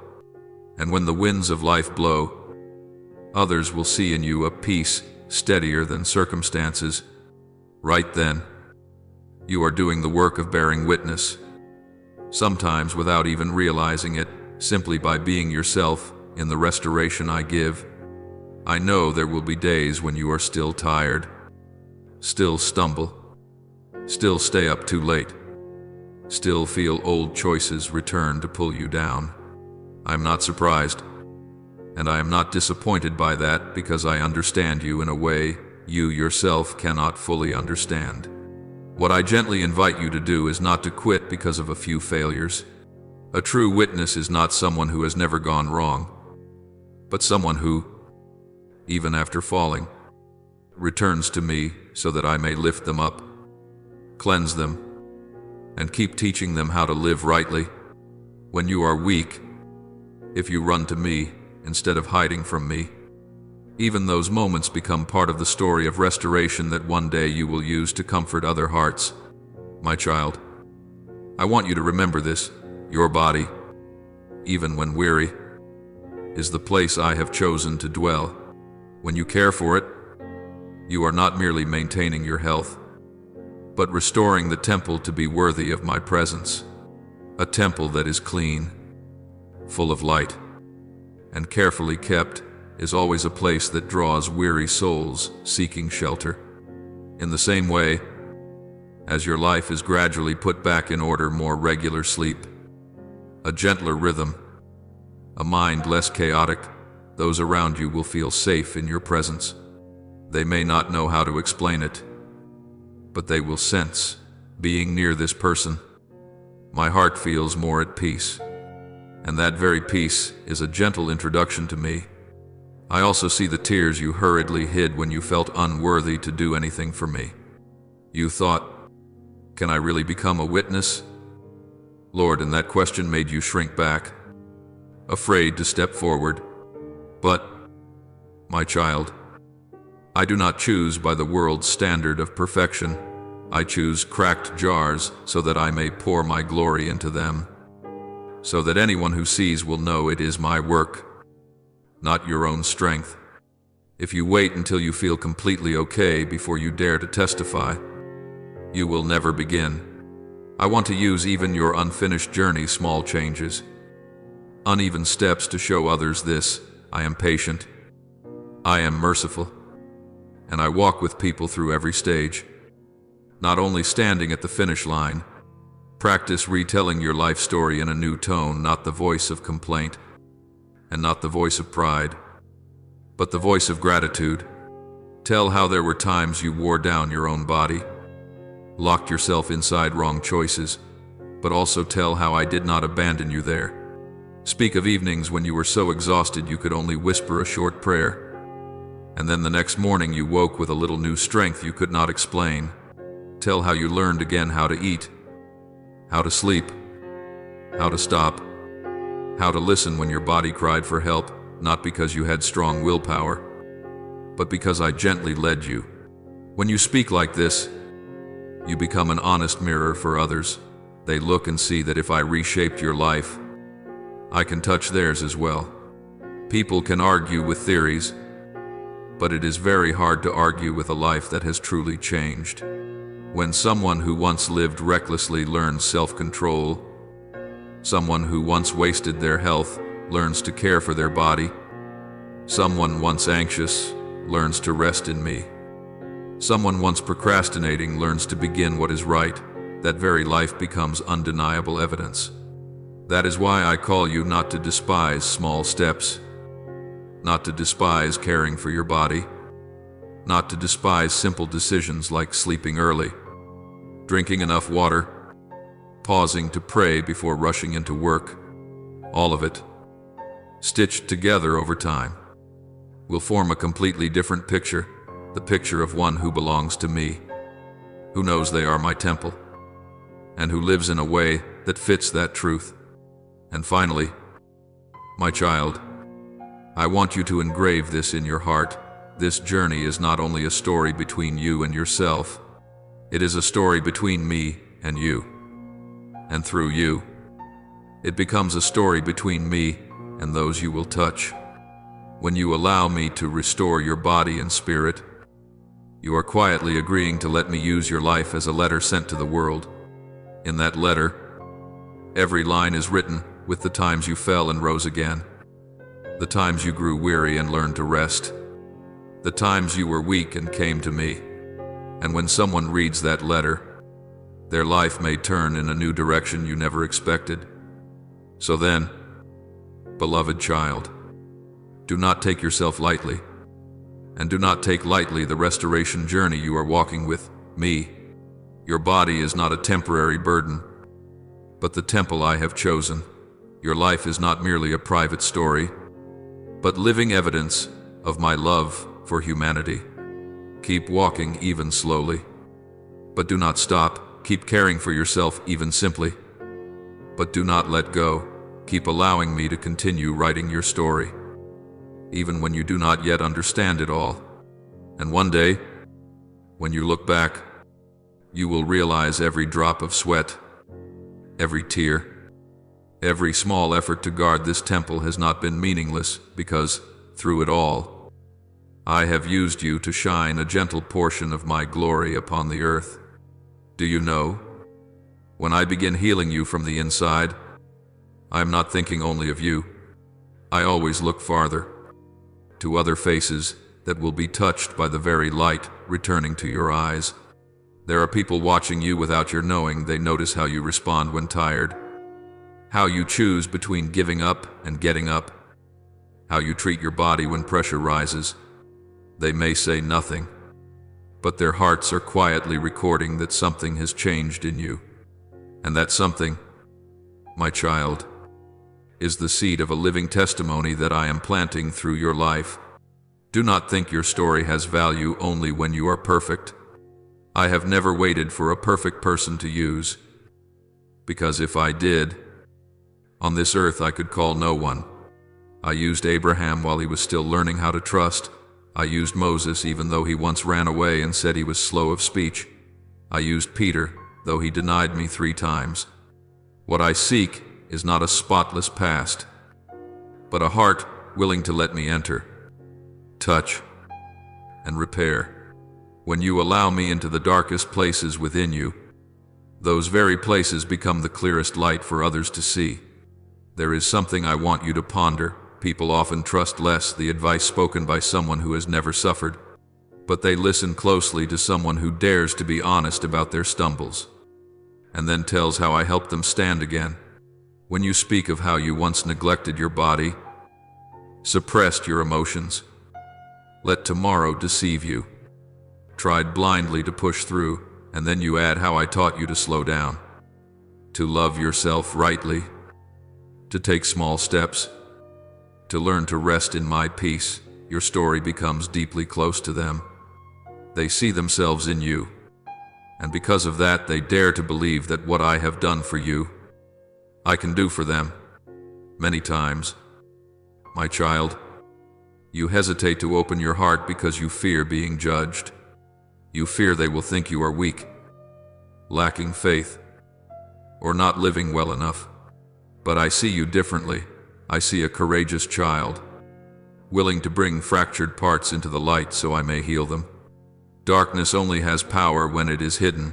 Once you bring it before me, it begins to lose its strength. And when you do this not only in private prayer, but also through sharing your journey with trustworthy people, you open a door for them to do the same. Then restoration is no longer only a personal story, it becomes a spreading wave. Remember the one I delivered from demons in the region of the Gerasenes. He once lived among tombs, bound in chains that no one could hold. His body marked by harm. People feared him, avoided him, considered him hopeless and cast out. But when I rescued him, he was sitting, clothed, and in his right mind. And the first thing I did was not take him away from that place, but send him home to tell all I had done. I did not tell him to hide his past. I told him to use that very past as a lamp for those who once feared him. My child, I also want to use what once felt like your shame to become a testimony of my transforming power. Little by little, you will see that the way you care for your body is also preaching something. When you rest without guilt, others will understand that someone is carrying the heaviest burdens for you. When you choose wholesome food, not from obsession with appearance, but from honoring my temple within you, others will learn that loving yourself rightly is not selfish. When you go to bed on time, learn to say enough to work. Pause to pray instead of forcing more in panic. You are proving that you are not a slave to pressure, but my child, that is witnessing through rhythm of life, not through speeches. I want you to understand a gentle truth. Every small habit you change because you love me is a confession of faith. When you leave a habit that quietly harms your body, you are saying, I believe God's plan is better than temporary comfort. When you dare to see a doctor, dare to ask for help, dare to admit you are not okay and need guidance, you are saying, I believe God wants me healed, not merely enduring. To outsiders, these choices may look ordinary, but before me they shine like candles in the night, and those candles will guide the ones who come after you. You may not immediately see someone change because they watched you, but I see it. I see the friend who quietly asks, why do you seem more at peace lately? I see the family member who wonders, how can you rest and still have things be okay? I see the messages, the conversations, the moments when someone comes to you with a tiny question you never expected would open a door for me to enter their heart. I use each sincere answer you give, each patient smile, each I used to be like you too. But now the Lord is changing me to paint a portrait of me, the one who does not only save the soul, but restores the whole person. And my child, even on the days you are still unsteady, I can still use you. Do not wait until you are fully stable before allowing yourself to become encouragement for others. The very fact that you are still on the journey, still learning, still stumbling, yet returning to me already testifies powerfully that grace is not only for those who are already healed. Grace is most needed in the middle of the road. When someone wants to quit, when they cannot see a way out, When you say, "I'm not perfect, but each day the Lord is leading me one more step," you hand them hope that they can begin too, even if right now they feel unready. I know there are wounds on your body and in your heart that make you think, "I will never get better in this lifetime." But in my hands, no wound is meaningless. I do not erase the past as though it never happened. I transform it into part of the victory story I write with you. Just as the body of Jesus, after the resurrection, still bore the marks of the nails, no longer pain, yet still a trace, so it is with your story. The scar remains, but it is no longer a bleeding wound.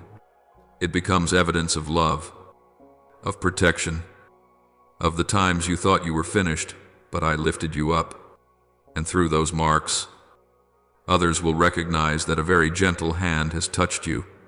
Imagine a younger sibling, a friend, or a loved one repeating the same exhausting road you once walked.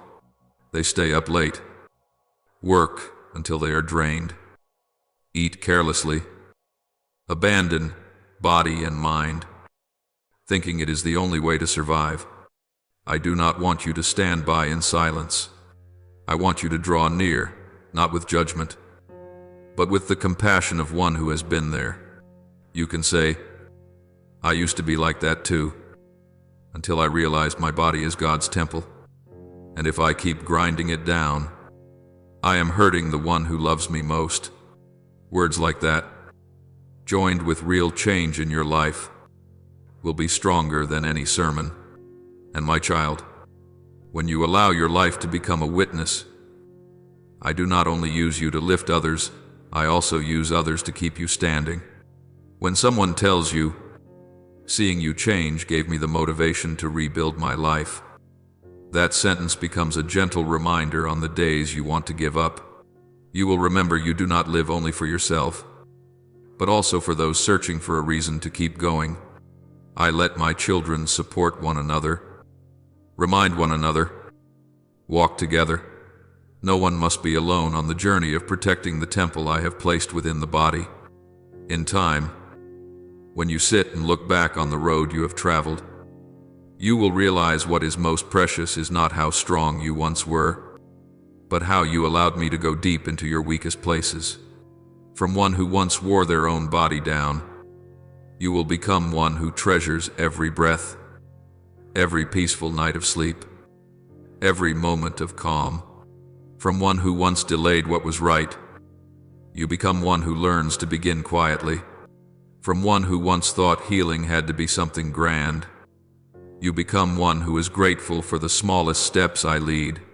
From one who once saw rest as a luxury, you learn that peace is the environment where you can live healthily. And from one who once felt their life had nothing worth telling, you become one who tells my story through your breath, your eyes, your footsteps. I am with you in every smallest movement of that journey.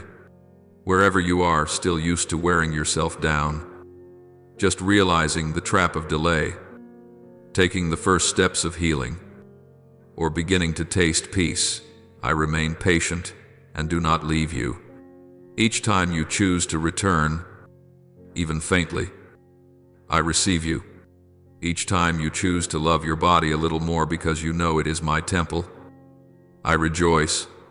Each time you share even a small part of your story to strengthen someone else, I stand there, placing my hand upon your words and your gaze. My child, keep letting me write the next part of your life, so that when others look at you, they will recognize this here as a temple that once was cracked, yet has been restored by the Creator with a love that never grows weary. My child, have you noticed that even a very small change in you can soften the atmosphere in your home when you learn to stop at the right time, to rest instead of snapping in irritation? When you choose to pray in silence instead of arguing, those who live beside you will slowly sense a strange and gentle peace. They may not be able to name it, but they will see you are not like before, not as impulsive as before, not as self-destructive as before. That quiet transformation makes them begin to ask about me, about the one who has touched your life, I love using the most ordinary things: meals, sleep, smiles, the way you live at home, to become a living sermon of my love.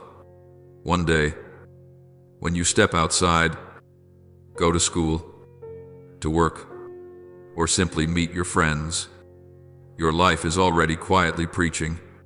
People watch how you manage your time, how you know to stop when you are tired, how you say no to pleasures that drain your strength and your mind. They may tease you. They may not understand. But deep inside, they long to be like you, to know what is enough, what is healthy, what it means to guard my temple within themselves. My child, every time you choose what is right instead of what is easy, you are bearing witness that I am good enough for you to obey. And slowly, that quiet perseverance of yours will become a gentle invitation to souls who are weary but not yet brave enough to admit it. I also see you living in a time when everyone's eyes are turned to social media, where people often try to appear more okay, more beautiful, stronger than they really are. Many are willing to harm their own bodies, stay up through the night, chase trends they themselves know are unhealthy, just to gain a little more attention and approval. But if you choose differently, choose to post what is true, choose not to cheer for a way of living that burns people out, you choose to share your journey of recovery with humility, you are showing the world another path. Not loud, not boastful, but full of light. Then your personal page will no longer be a place to perform, but a small corner where others can feel the warmth that comes from me, my beloved child. I know there are seasons of your life you wish no one would ever see again, the days of exhaustion, the nights when your pillow was soaked with tears, the moments you treated your body and mind like enemies. You think those pages should be torn out, thrown away, buried so no one can ever read them. But I look at those very pages as a precious part of the book I am writing with you. When I heal you, I do not erase the past. I turn the past into the foundation for grace. And when you dare to face those chapters under my light, you will no longer be ashamed, but begin to realize, right here is where I was carried by the Lord in my weakness. Think of Peter, who once boldly promised he would never deny me, and yet denied me 3 times in a single night. Afterward, he was in agony and shame, and perhaps he thought he would never again be worthy to be a disciple. Yet I came to him on the shore, grilled fish, prepared breakfast, and gently asked him 3 times, "Do you love me?" I did not erase the memory of his denial, but I touched it and turned it into a new starting point. From a man who once collapsed in fear, Peter became a courageous witness, using his own story to strengthen others who also trembled. My child, your falls can also become material to build others up when they are placed in my hands. When you begin to understand this, you will no longer see yourself as a mistake that needs to be hidden, but as a living illustration of grace. You will become less harsh toward yourself, less quick to speak heavy words of judgment over your body and mind. Instead, you will learn to speak to yourself the way I speak to you. You are my beloved temple, though you have cracked and broken. I am patiently rebuilding you. From there, it will become easier for you to look at others with eyes of compassion rather than judgment. You will understand that everyone has invisible dark corners, unnamed weariness, and when you choose gentleness, you are letting them feel a small part of my heart. There are people around you who may never step into a church, never hold a Bible in their hands, yet they are reading a Bible written by the way you live each day. They read it in how you react when you are hurt. They read it in your attitude toward study, work, and family. They read it in the way you care for yourself. If you neglect your body and let it be worn down by fatigue, the message they receive is, God is not important enough to make me live differently. But if you honor your body as a temple, choose a healthy way of living, know how to rest, know how to pause and pray, they will begin to sense there is someone who makes this person treasure themselves. That is when your testimony begins to touch places in their hearts that mere words might never reach. I am not expecting you to turn your life into a perfect stage where everything always has to be polished and shining. I desire that your life become an open home, where those who step in can see corners still unfinished, yet filled with my presence. When they see that you are still weak, but continue to return to me, still get tired, but no longer punish yourself, they will understand that faith is not for the perfect, but for those who dare to let me slowly restore them. My child, a house under renovation that is full of light and laughter is still more beautiful than a cold, a silent castle built on the pretense of perfection. Sometimes you will meet people who are standing exactly where you once stood, exhausted, confused, blaming themselves, stuck in habits that drain their strength. In those moments, you do not need to have all the answers or speak lofty words. You only need to say, I was once like that, and this is how the Lord slowly pulled me out. You can share about one small decision you kept, one simple change in your lifestyle, one time you chose to pray rather than give up. Those sincere sharings are like a small lamp in the night, not driving away all the darkness, but bright enough to show the way. I will use those little experiences to sow hope into their hearts. I want you to know that every time you choose to live as a temple and not as a temporary shelter, you are joining in the great work I am doing in this world. You are not just living well for yourself, you are holding a place in a larger plan of love. A mother who takes care of her body will have the strength to hold her children and pray for them. A young person who guards their energy will have a clear mind to listen to friends in crisis. A child of mine who knows how to rest will have a calm spirit to notice who needs a word of care. Each choice you make, though it seems small, is a brick in the bridge that leads others closer to me.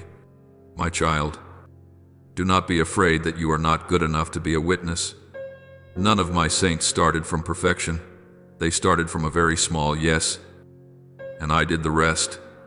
What I am seeking in you is not a flawless body, but a heart willing to let me touch old wounds. I will teach you to walk in discipline without becoming rigid, in love without becoming careless, in self-care without becoming selfish. And as you keep walking like that, day by day, your life will become a living letter, sent to everyone around you, saying God has not forgotten anyone. He is still patiently rebuilding temples that seem beyond saving. In the end, my child, when you look back on your journey from the days of wearing your body down, living in procrastination, stumbling through small steps, learning to seek peace, to the time you become a living witness, you will see one thing clearly: none of it was by your own strength. It is my hand on every stretch of the road, my breath keeping you standing, my love picking up each broken piece of you and fitting it back together with tenderness. All you need to do is keep letting me lead. Keep honoring my temple in you. Keep choosing what is right day by day. The rest, the work of turning your life into hope for others, into light in the midst of a self-destructive way of living, I will complete. And then you yourself will be amazed to realize a life that chooses to guard the body before me not only saves you from ruin, but becomes a safe shelter where many others can find their way home. My child, sometimes you think that your life story deserves to stay only in diary pages no one will read, that the times you were weak, the old habits, the nights you were so tired you did not want to wake up anymore, are things that must be hidden. You fear that if others knew, they would judge you, look down on you, or see you with pity. But I say to you, it is precisely there, where you feel at your worst, that I want to plant seeds of hope for many. When you let me step into the darkest places of your past, I do not only wipe them clean, I use them as the ground on which to build a new story brighter, deeper, and truer than anything you could write for yourself. I am not seeking perfect people to bear witness to me. I am seeking those who dare to let me touch the most cracked and broken parts of their hearts. Do you see? The calluses on a worker's hands do not make them ugly. They prove that this person has labored, tried, and endured many days of sun and wind. In the same way, the scars in your soul, once healed by me, cease to be reasons for shame and become marks of grace. Others will look and, instead of thinking, "You were once so weak," they will quietly say, "Your Lord is truly strong." That is why I long for you not to deny your own journey.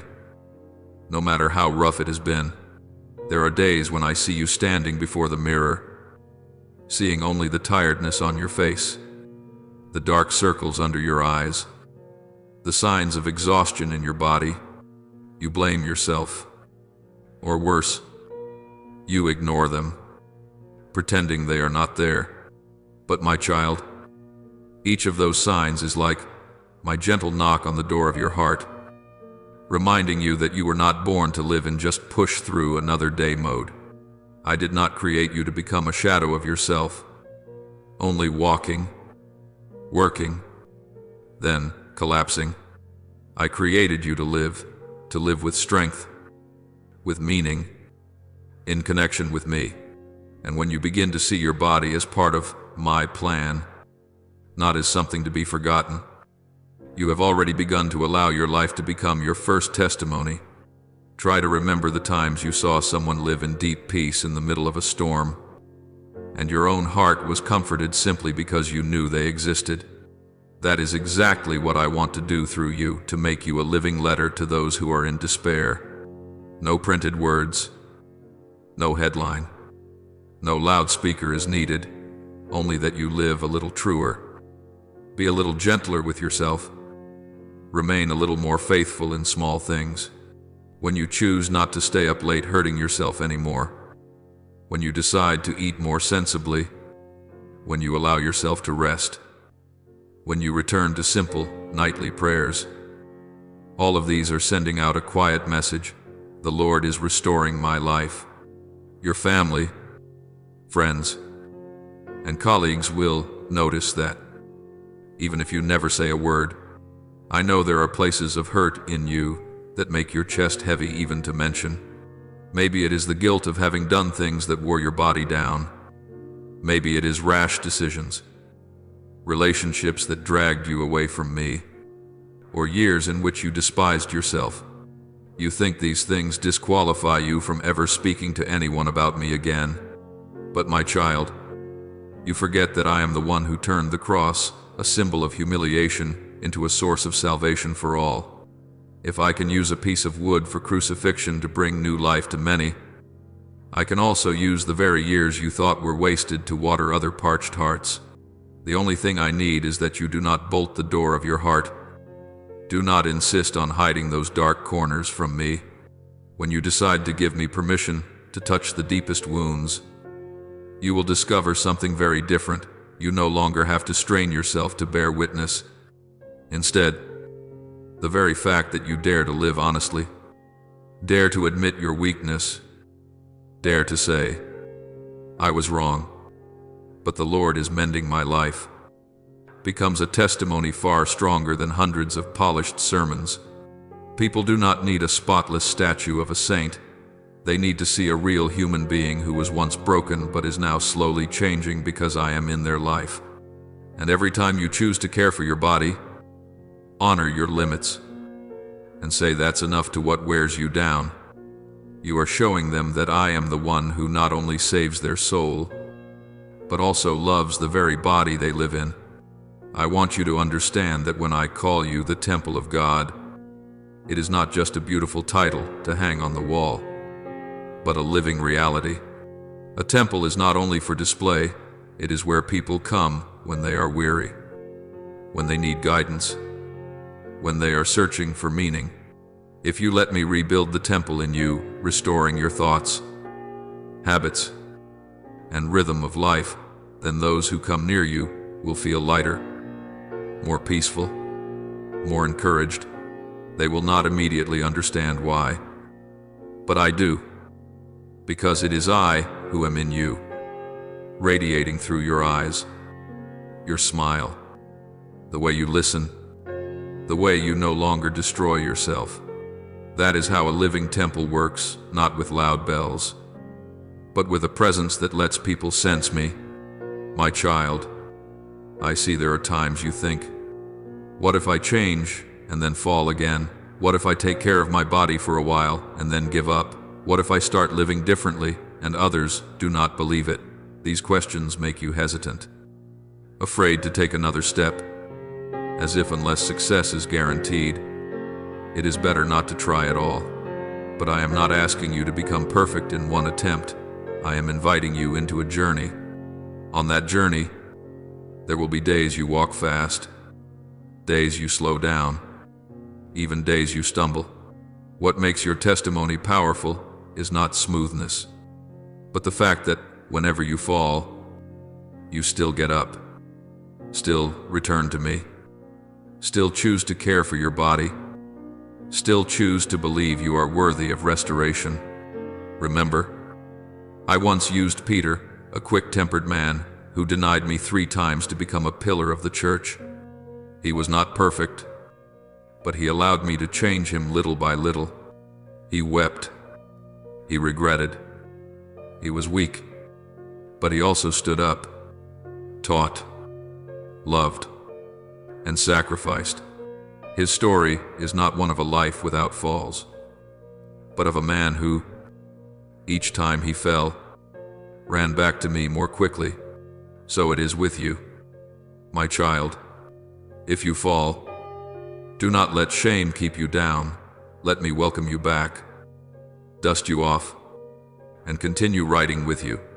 Those returns will teach you about mercy, so that you can have compassion on those who are stuck in the same struggles. What I long for is that one day, when you look back, you will realize that every small step you took with me quietly touched more people than you ever knew. It might be a friend who once saw you exhausted and later sees you living more balanced and begins to think about caring for themselves. It might be a family member who witnessed your chaotic years and now notices a gentler light in your words, your attitude, your eyes. It might be someone far away who just happens to hear you share a little about your journey, and that story plants a spark of hope in their night. You do not need to know it all. You only need to know that each decision you make today is creating a circle of influence wider than you imagine. As you keep walking this path of honoring your body, not delaying what is right, being faithful in small steps, and guarding the peace I give, you will begin to feel a very different rhythm in your soul. It will no longer be the hurried beat of push a bit more and then collapse, but the rhythm of listen, respond, rest, listen again. That is the rhythm of someone who knows they no longer have to save themselves, because I am walking with them. And when you live in that rhythm, you will realize that you are not only rescued from self-destruction, but also sent not to far-off places, but into the very relationships closest to you each day to bring a different kind of presence, lighter, more healing. I want you to understand that nothing is too late as long as you are still breathing. Each breath is proof that I am still giving you the chance to write another line in the story of your life. Even if your body already bears consequences from the time you lived carelessly, I can still use that very state to teach you wisdom, a deeper appreciation of life, and how to love others facing the same things. Restoration does not always mean every trace disappears. It often means you learn to live fully, freely, and in love with me right in the midst of that reality. And that, my child, becomes a powerful testimony to those who think only the perfect are worthy to come near me. My child, when you hear these words, there may still be another voice whispering inside you, but I'm just an ordinary person. I don't know how to speak lofty truths. I'm not good at comforting anyone. I know. I do not need you to become a preacher. I need you to be yourself, yet a self that has been touched by me. All I ask is that you be willing to share a small part of your journey with those I place beside you, a sentence, a moment of listening, a silent prayer, a gentle encouragement. Sometimes, simply saying, I have been as weary as you, I have neglected myself as you have. But God did not abandon me. That alone is enough to keep someone standing on the edge of despair from taking one more step toward ruin. And then, when your heart understands more deeply what it means to be a living witness, you will look at your body and your life differently. You will no longer want to wear it down, because you will know that each time you do, you are dimming a picture I am patiently painting. You will be more careful with what you eat, what you watch, what you think, and what you say to yourself late at night, not because you are pressured to keep up appearances, but because you love me, and you love the people you will meet tomorrow, next year, 10 years from now. You will understand that the temple can only be a place where people find life if it is not cracked and broken by the very hands entrusted to guard it. Finally, my child, I want you to keep one thing in your heart.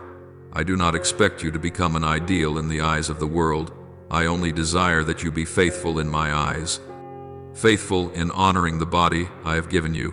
Faithful in not throwing what is right into tomorrow. Faithful in the small steps you choose each day.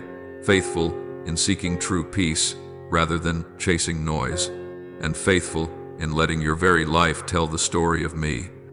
When you live this way, you not only avoid cracking the temple of God, but you also help rebuild many other temples around you that are close to collapse. And in my eyes, that is a sacred beauty nothing in this world can compare with. Now, in this moment, I invite you to quiet the restlessness in your heart, to steady each breath, and to honestly lift up to me a prayer that rises from the deepest place within your heart. Almighty God, who formed me wonderfully and placed the breath of life within me, today I come before you with a repentant heart. For so many times I have failed to honor the body you entrusted to me. I have taken lightly the signs of fatigue, ignored the quiet cries of my health, and treated myself like a tool that must work without ceasing rather than a temple set apart for holiness.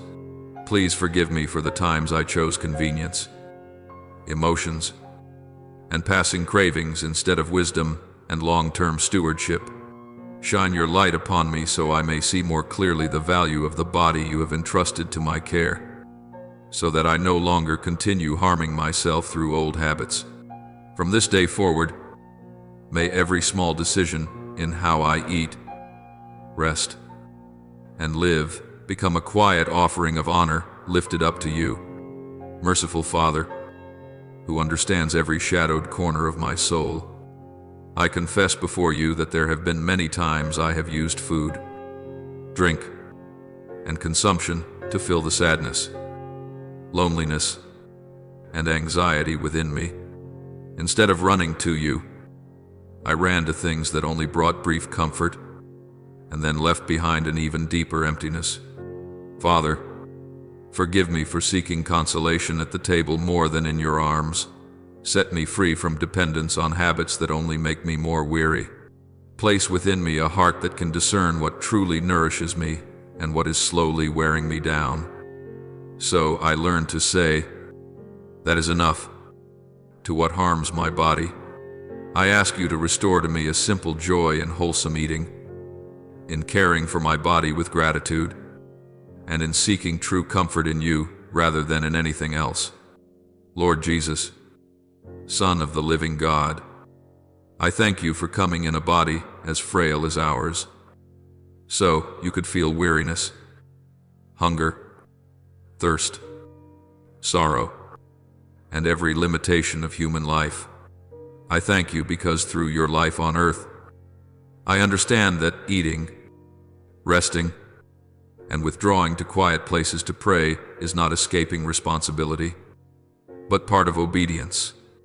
I praise you for your example, knowing when to stop, knowing how to sleep even amid storms, living with discipline in the body so that the Father's will might be fulfilled completely.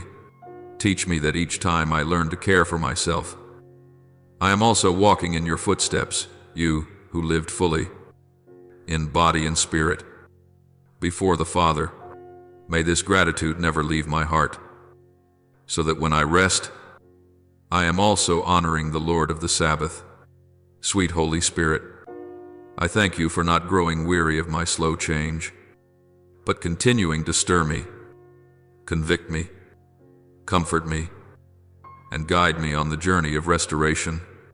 I am grateful that you have shown me that a healed life is not only a blessing for me alone, but also a gift you desire to pass to those around me, through me.